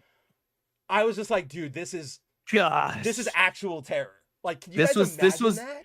Jock was the right artist to have on this book, dude. Like even if you were in the worst spot ever, DC, I would go, this right here was the perfect choice. Yeah. You did. Do you remember his issue that he did I think it was in the first metal event. It was a one-off issue, and I don't think it was even included in any of the collections. It was the is it the Batman the Lost? night? No, it was the night. Oh gosh, why am I misremembering the name right now? But it's the one. It's basically Punisher Batman, right? And he drew that one, and his art was just like, dude, what? Jock is so good. Jock is like, he's so damn good. I can't find it. I'm getting like a bunch of stuff that's coming up, but hold on, let me see. I guess he did an Batman, actual series for DC Dark Knight, because it's one Dark Knight, but that's not part of the event. That's its own like thing. Let me just. I'm gonna type in Punisher Batman because I can't remember that'll probably the freaking name right now. No, that's wow. That actually did not give me crap. You know what we can do? We can go DC Wiki, and then we type in Jock, and it'll say, oh, look, Jock is an artist. And then we'll go, works penciled by Jock. And that'll probably land us on something. Jock penciler. Where is it? Arrow, Why am I not seeing Batman it? Who Laughs. This is gonna drive me nuts, I swear. I'm gonna go insane and not be able to sleep. I know I'm not crazy. I No. know he drew this book. All-Star Batman. What the hell? Batman Noir, Batman. but that's not part of the event. Batman Who Laughs. Batman One Dark Knight. Hold on, let's try this. Dark Multiverse Batman variants. Why cannot I remember this? Oh, we're looking for variant covers? No, Oh. just Dark just Multiverse like variant what Batman. they are. Yeah, This scary Batman Last Batman. is Devastator, Red Death, Not Merciless, Drowned, Murderer. No, Grim Knight. I think that's the one. It's got to be Grim Knight. Let's find Hold out. on. Yep, it's Grim Knight. Grim Knight? Yeah, that's the one. I saw the name and I was like, that's it. Yeah, the Grim Knight. He's basically Punisher Batman. I don't think that one is collected, which is really weird. Yeah, it's not. I don't think it's collected in anything that I'm aware of. I think it was just a single issue thing. And oh, because that's not Grim Knight's not like an official Dark Knight. Or like right. from the summoning of the right, Dark because he's not one of the summoned Dark Knights, right? But he is from the Dark Multiverse. But he just like is the Batman that's there. Like that's what it was. That's what it was. It's like, yeah. Okay, I follow now. I remember it. Yeah, Jock, always use him. Like you guys know he's a Batman guy. You guys clearly know what to do with him. And you did right by picking him here for this just absolutely grotesque transformation. I mean, he has 3 rows of teeth. His eyes are shooting into different colors. Like, oh, did you see Scott Snyder's comment that he made where he said that Joker's teeth actually go up above his eyes? It's that's a horrifying thought, dude. That's some like Junji Ito body horror, Japanese body horror stuff right there. Like that is horrifying. That absolute Joker is the scariest thing I've ever seen. It is literally the scariest. Like, we're not just being hyperbolic. Like, this is genuinely kind of terrifying. This isn't just a meme. This is serious business here. That's horrifying. 4 different I see rows that of teeth. and I'm like, nope. At this point, I'm ready to be like the absolute like Dark Side One. Like there's nothing you guys can do. Wonder Woman, Batman, Flash, Green Lantern. Like, nah. Dark Side One here. Because just look at that page, guys. That is Jock extreme. Man. And then, yes, of course, Joker, if you guys saw it, there's like a survivor on the island. That's what Joker does. He goes to these islands to basically feed. He transforms out, eats people, eats animals, and then comes back to wherever he's going and is a normal guy, which we actually kind of get a look at, which I know you saw like how interesting this is. Obviously, it's the big reveal, but we get Bats. He flies out into the night on to his next mission. As Joker is arriving back in Gotham, he goes to his house and there's a butler. Welcome back to the manor, Master Grimm. And he goes, are you hungry? No, I ate. If you need me, I'll be in the cave. So like, basically this absolute universe's Joker lives the life of our main universe Bruce, right? He's got the mansion, he's got the wealth, he's got the butler, he's got the cave, he's got the family name history. Like, it's crazy. We probably would have applauded him anyway and been like, oh, you see that? Like we did the subtle Wayne connection there and his origin. But this right here, where they just like hammered it and said, oh no, we're doing it full on. I turned this page and went, holy, like, here we go. Like, man, I'm excited. I know there's not too much to really like dive into.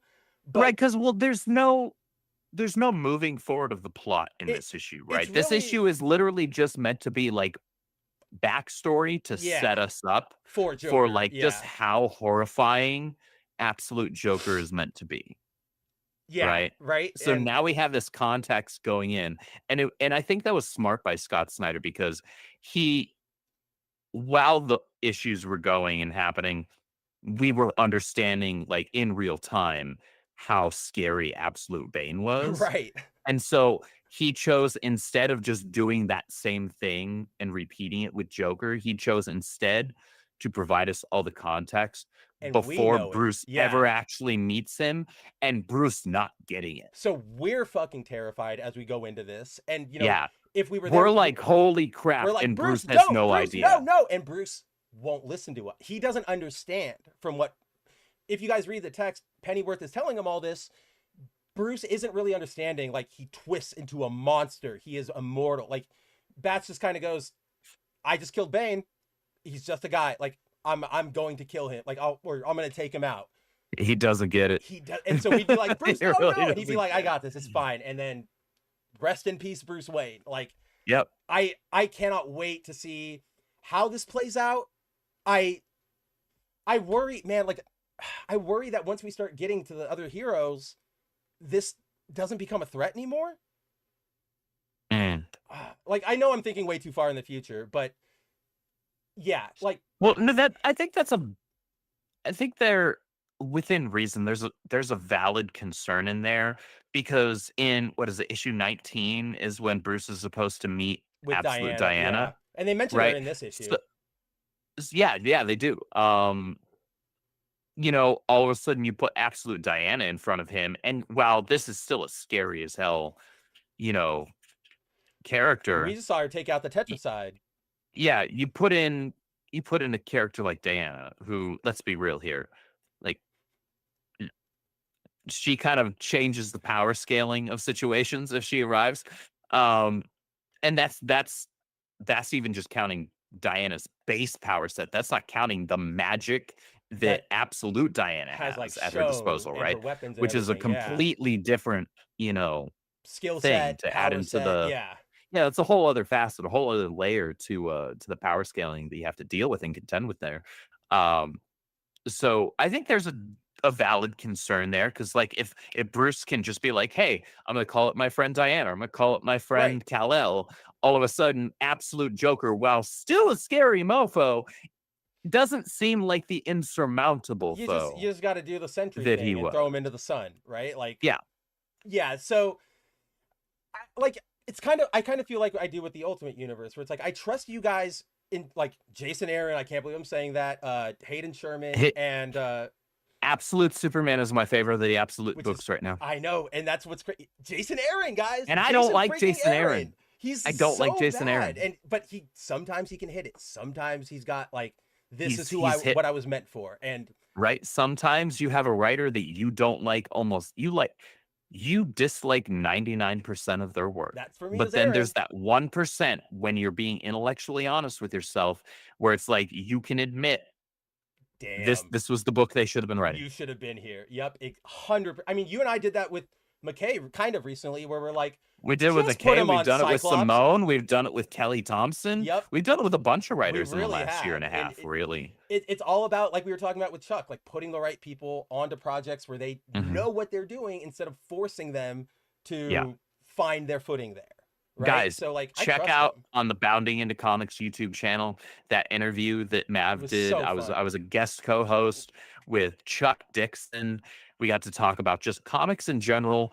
We talked some Rippaverse, we talked Horseman, we talked Great War Separation, we talked Alpha War. But we got we talked his new Guns of Mars book. We got to talk some of his Batman work, like a whole we eventually got wealth to just, like, of knowledge industry came from tales, that which man. I was like, this is what I'm here for. Yeah, that was one of the most fun just comic book stream conversations I've ever been a part of, and I know that Chuck was having a good time too, because I could see that he was just like, he was genuine. He was genuinely just laughing and having fun, and like that's what you want when we're talking about this hobby stuff, right? Right. We want to be having a good time. We want to be having a good time. We want more books like this. We want more storytelling like this, where we. Yeah. I mean, I almost like leapt out of my chair because he hit the thing that you and I hit all the time, and we point to Scott Snyder's interview about it, but like bringing that monthly back to comics, that page turn, that I want to know more, and Chuck was like, that was the first thing he brought up. And I went, Yeah. this is why you rule. This is why Yep. we love all of your stuff. Yeah. But yeah, I think that's it for Absolute Joker. Do you have anything else to... Oh, the only other thing I will add, just for the readers out there, because you and I did talk about this, it is exceptionally funny that Scott Snyder essentially got to finally do his Joker story. Because if you guys remember, in the Batman New 52 era, when Scott was doing his stuff, he was playing with this idea of Joker as the Pale Man, right? This sort of like cryptid that was Gotham Eternal. And then at the end, we got like the twist of like, no, I hired people. DC didn't want him to do it at the end of and that's why he had to do that really bad revamp at the end where he was like, oh no, I actually just like hired people and tricked you and blah blah blah. It's bad because it's not what he meant. He meant for Joker. It's bad to be because like it's what like he had it right long around the bend. Right. He had a plan that was well thought out, and while it was a departure from normal DC lore, it was still like a well laid out plan. Now, how that would have looked if it had gotten to be fleshed out and actually put to page, we don't know. We have no idea. But what I think we can confidently say is because that's the story that he was passionate about, and that's the story that he was trying to tell and that he had built towards, it would have at least felt organic. And it would have felt like, all right, so while this is definitely different from all the other Joker stuff I'm used to, like this fits for the story. It would have made like that here. Run, right? Like more complete in a sense, where you're like, this is one storyteller telling a story instead of you've got editorial, you've got marketing, you've got blah blah blah breathing down your neck. Yeah. But exactly. I definitely laughed when we got to that page where Alfred's like, no, it's the same one, and I went, Snyder, you son of a bitch. I know what you're doing here. I know it. We've seen this. Yeah, exactly. But all right, guys, we are at 3.5 hours. Super long extra episode this week. Even longer if you hung out with us this afternoon over on we had some big books to go through. Some big books. Obviously, we're going to be taking a bit of a break. I might come to do some video game streams, but that's not guaranteed. It all depends on my schedule. But yeah, with us taking a break, big books, we figured we would we'd hang out with you for some time. Get it all out there. Give you 4 hours of our faces to replay over the coming weeks. But Andrew, anything you got left to blast out to everybody? Promo? Any shout outs? So a couple of things. Thank you to everybody that made Stealing Solo 2 Power of the Farce a success. Well, I think the stream might be over, but the campaign is closed. The campaign's closed. Yeah, I was talking about the stream. He was doing that 24 or the 12 hours. So the campaign's closed. Thank you to everybody who supported that. Check out Chuck Dixon's new novel that's on Kindle and will be available via paperback and I think hardback soon, imminently. Guns of Mars. Check that out. Oh, that's not check out Great War of Separation 3 and all of Chuck's work over the Rippaverse. Check out Detention Crew, which is our first all ages title that closes Saturday, I believe. Tomorrow, however, we have a launch happening. Do we? We do. For none other than Dirty Deeds. By Carol Brown and Evan Scale, which I'm extremely excited for. So make sure you guys keep an eye out for that. You're gonna love the trailer. You're gonna love the book. This book is so fun, and it's beautiful too. And this is a brand new hero or like angle to get into the Rippaverse. This is a great entry point for people who are new to the Rippaverse because it's not going to tie into like the greater Rippaverse stuff right away. Right. Because it's set out in space and we're dealing with spacey and cosmic stuff, which is fun. Zaylen's out there. He's just digging around right now. We do have Zaylen, and Chuck has actually stated on stream, either on stream or in one of his Ask Chuck Dixon episodes, that he actually really wants to play with the Dirty Deeds crew at some point, interacting with the Zaylen crew, which, you know, for me, I'm screaming, and I can't imagine how internally Caro is screaming that Chuck Dixon wants to use her character. Yeah, I can speak. Chick Duxon, that's what you're going It's not like I'm on 3 hours of sleep or anything. It's not like we need to get the hell out of here immediately. But check those out. Please look forward to Dirty Deeds. The trailer is going to be incredible. The book is even better. Have a ton of fun with us there. And then I will, if I do my Sunday stream this weekend, it's probably gonna start either an hour early or an hour late because Interesting. I have to pick Oh, up your my sister sister. from the Yeah. airport. She'll be coming back from visiting her folks, and then next week, Yeah, I like how you as guys we shifted addressed out. earlier, yeah, everything's shifting around. As we mentioned earlier, we won't have an episode next week because I will be out of town. Obviously, Mav maybe will stream a game or Maybe we'll something, see. or Yeah. do something. Maybe put up a replay or whatever. Oh I don't yeah. know. I could put up Um, the put up Chuck interview. the Holy Chuck crap. Dixon Yeah. interview. Holy Yeah, crap. I'm dumb. Yeah, we'll have that for you yeah, next week. yeah. Put up the Chuck Dixon interview. That's a great idea, That's actually. a smart one. Yeah. See, that's also why I brought you on. Now we have extra foil variant content. I still have my job. I haven't been replaced by Chuck Dixon yet. Not quite. I can't. As he made very clear, I can't afford it. That was hilarious. I laughed so hard. He's so funny, man. I love talking to He was Chuck. having a good time. He was absolutely having a good time for a guy, and I can relate to this because he's a laid back guy He's so like like, I am, yeah. and I prefer to be, kind of laid back and Just chill and just chill. have a good time. I want to have fun, right? Right. Like the fact that he was that engaged and he was cracking He jokes, was like super. Like that tells me that like he was having fun. he's having a good time right When the now. person you're talking to starts volunteering stuff, right? Like, Yeah. that's when you know, like, they're like, oh, I want to tell you this, not, Yeah. holy crap, I want to get out of here as soon as I can. Exactly. So But thank you everybody that yeah. watched that stream earlier. Check out either the replay on Bounding into Comics or check Next out the week, replay right on here. Bounding into Comics and again over here on Foil Variant when Mav when posts we the stream that the up. replay. Yep. Then yeah, guys, as always, boundingintocomics.com for new news. Saturday, Good Mav Ugly, come hang out with me. And yeah, hopefully we'll see Andrew Sunday. And if not, I'll see him. I'll talk to him. You guys can grab him on Twitter or whatever. I don't know where I'm going with this or whatever. I'm going to hit the outro. Take it easy, guys. We'll see you very soon. And check under your bed for Absolute Joker. Like, it's just Godspeed. actually scary.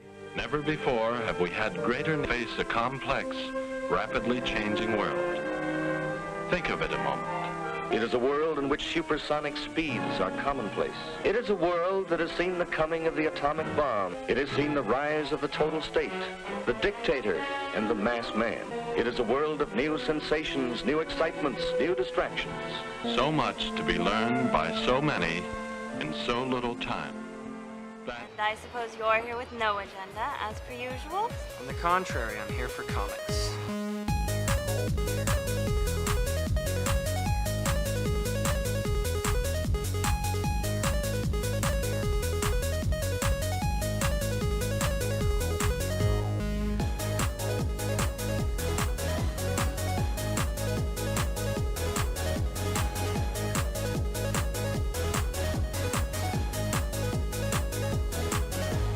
How's your comic book collection, Brody? Oh, it's going good.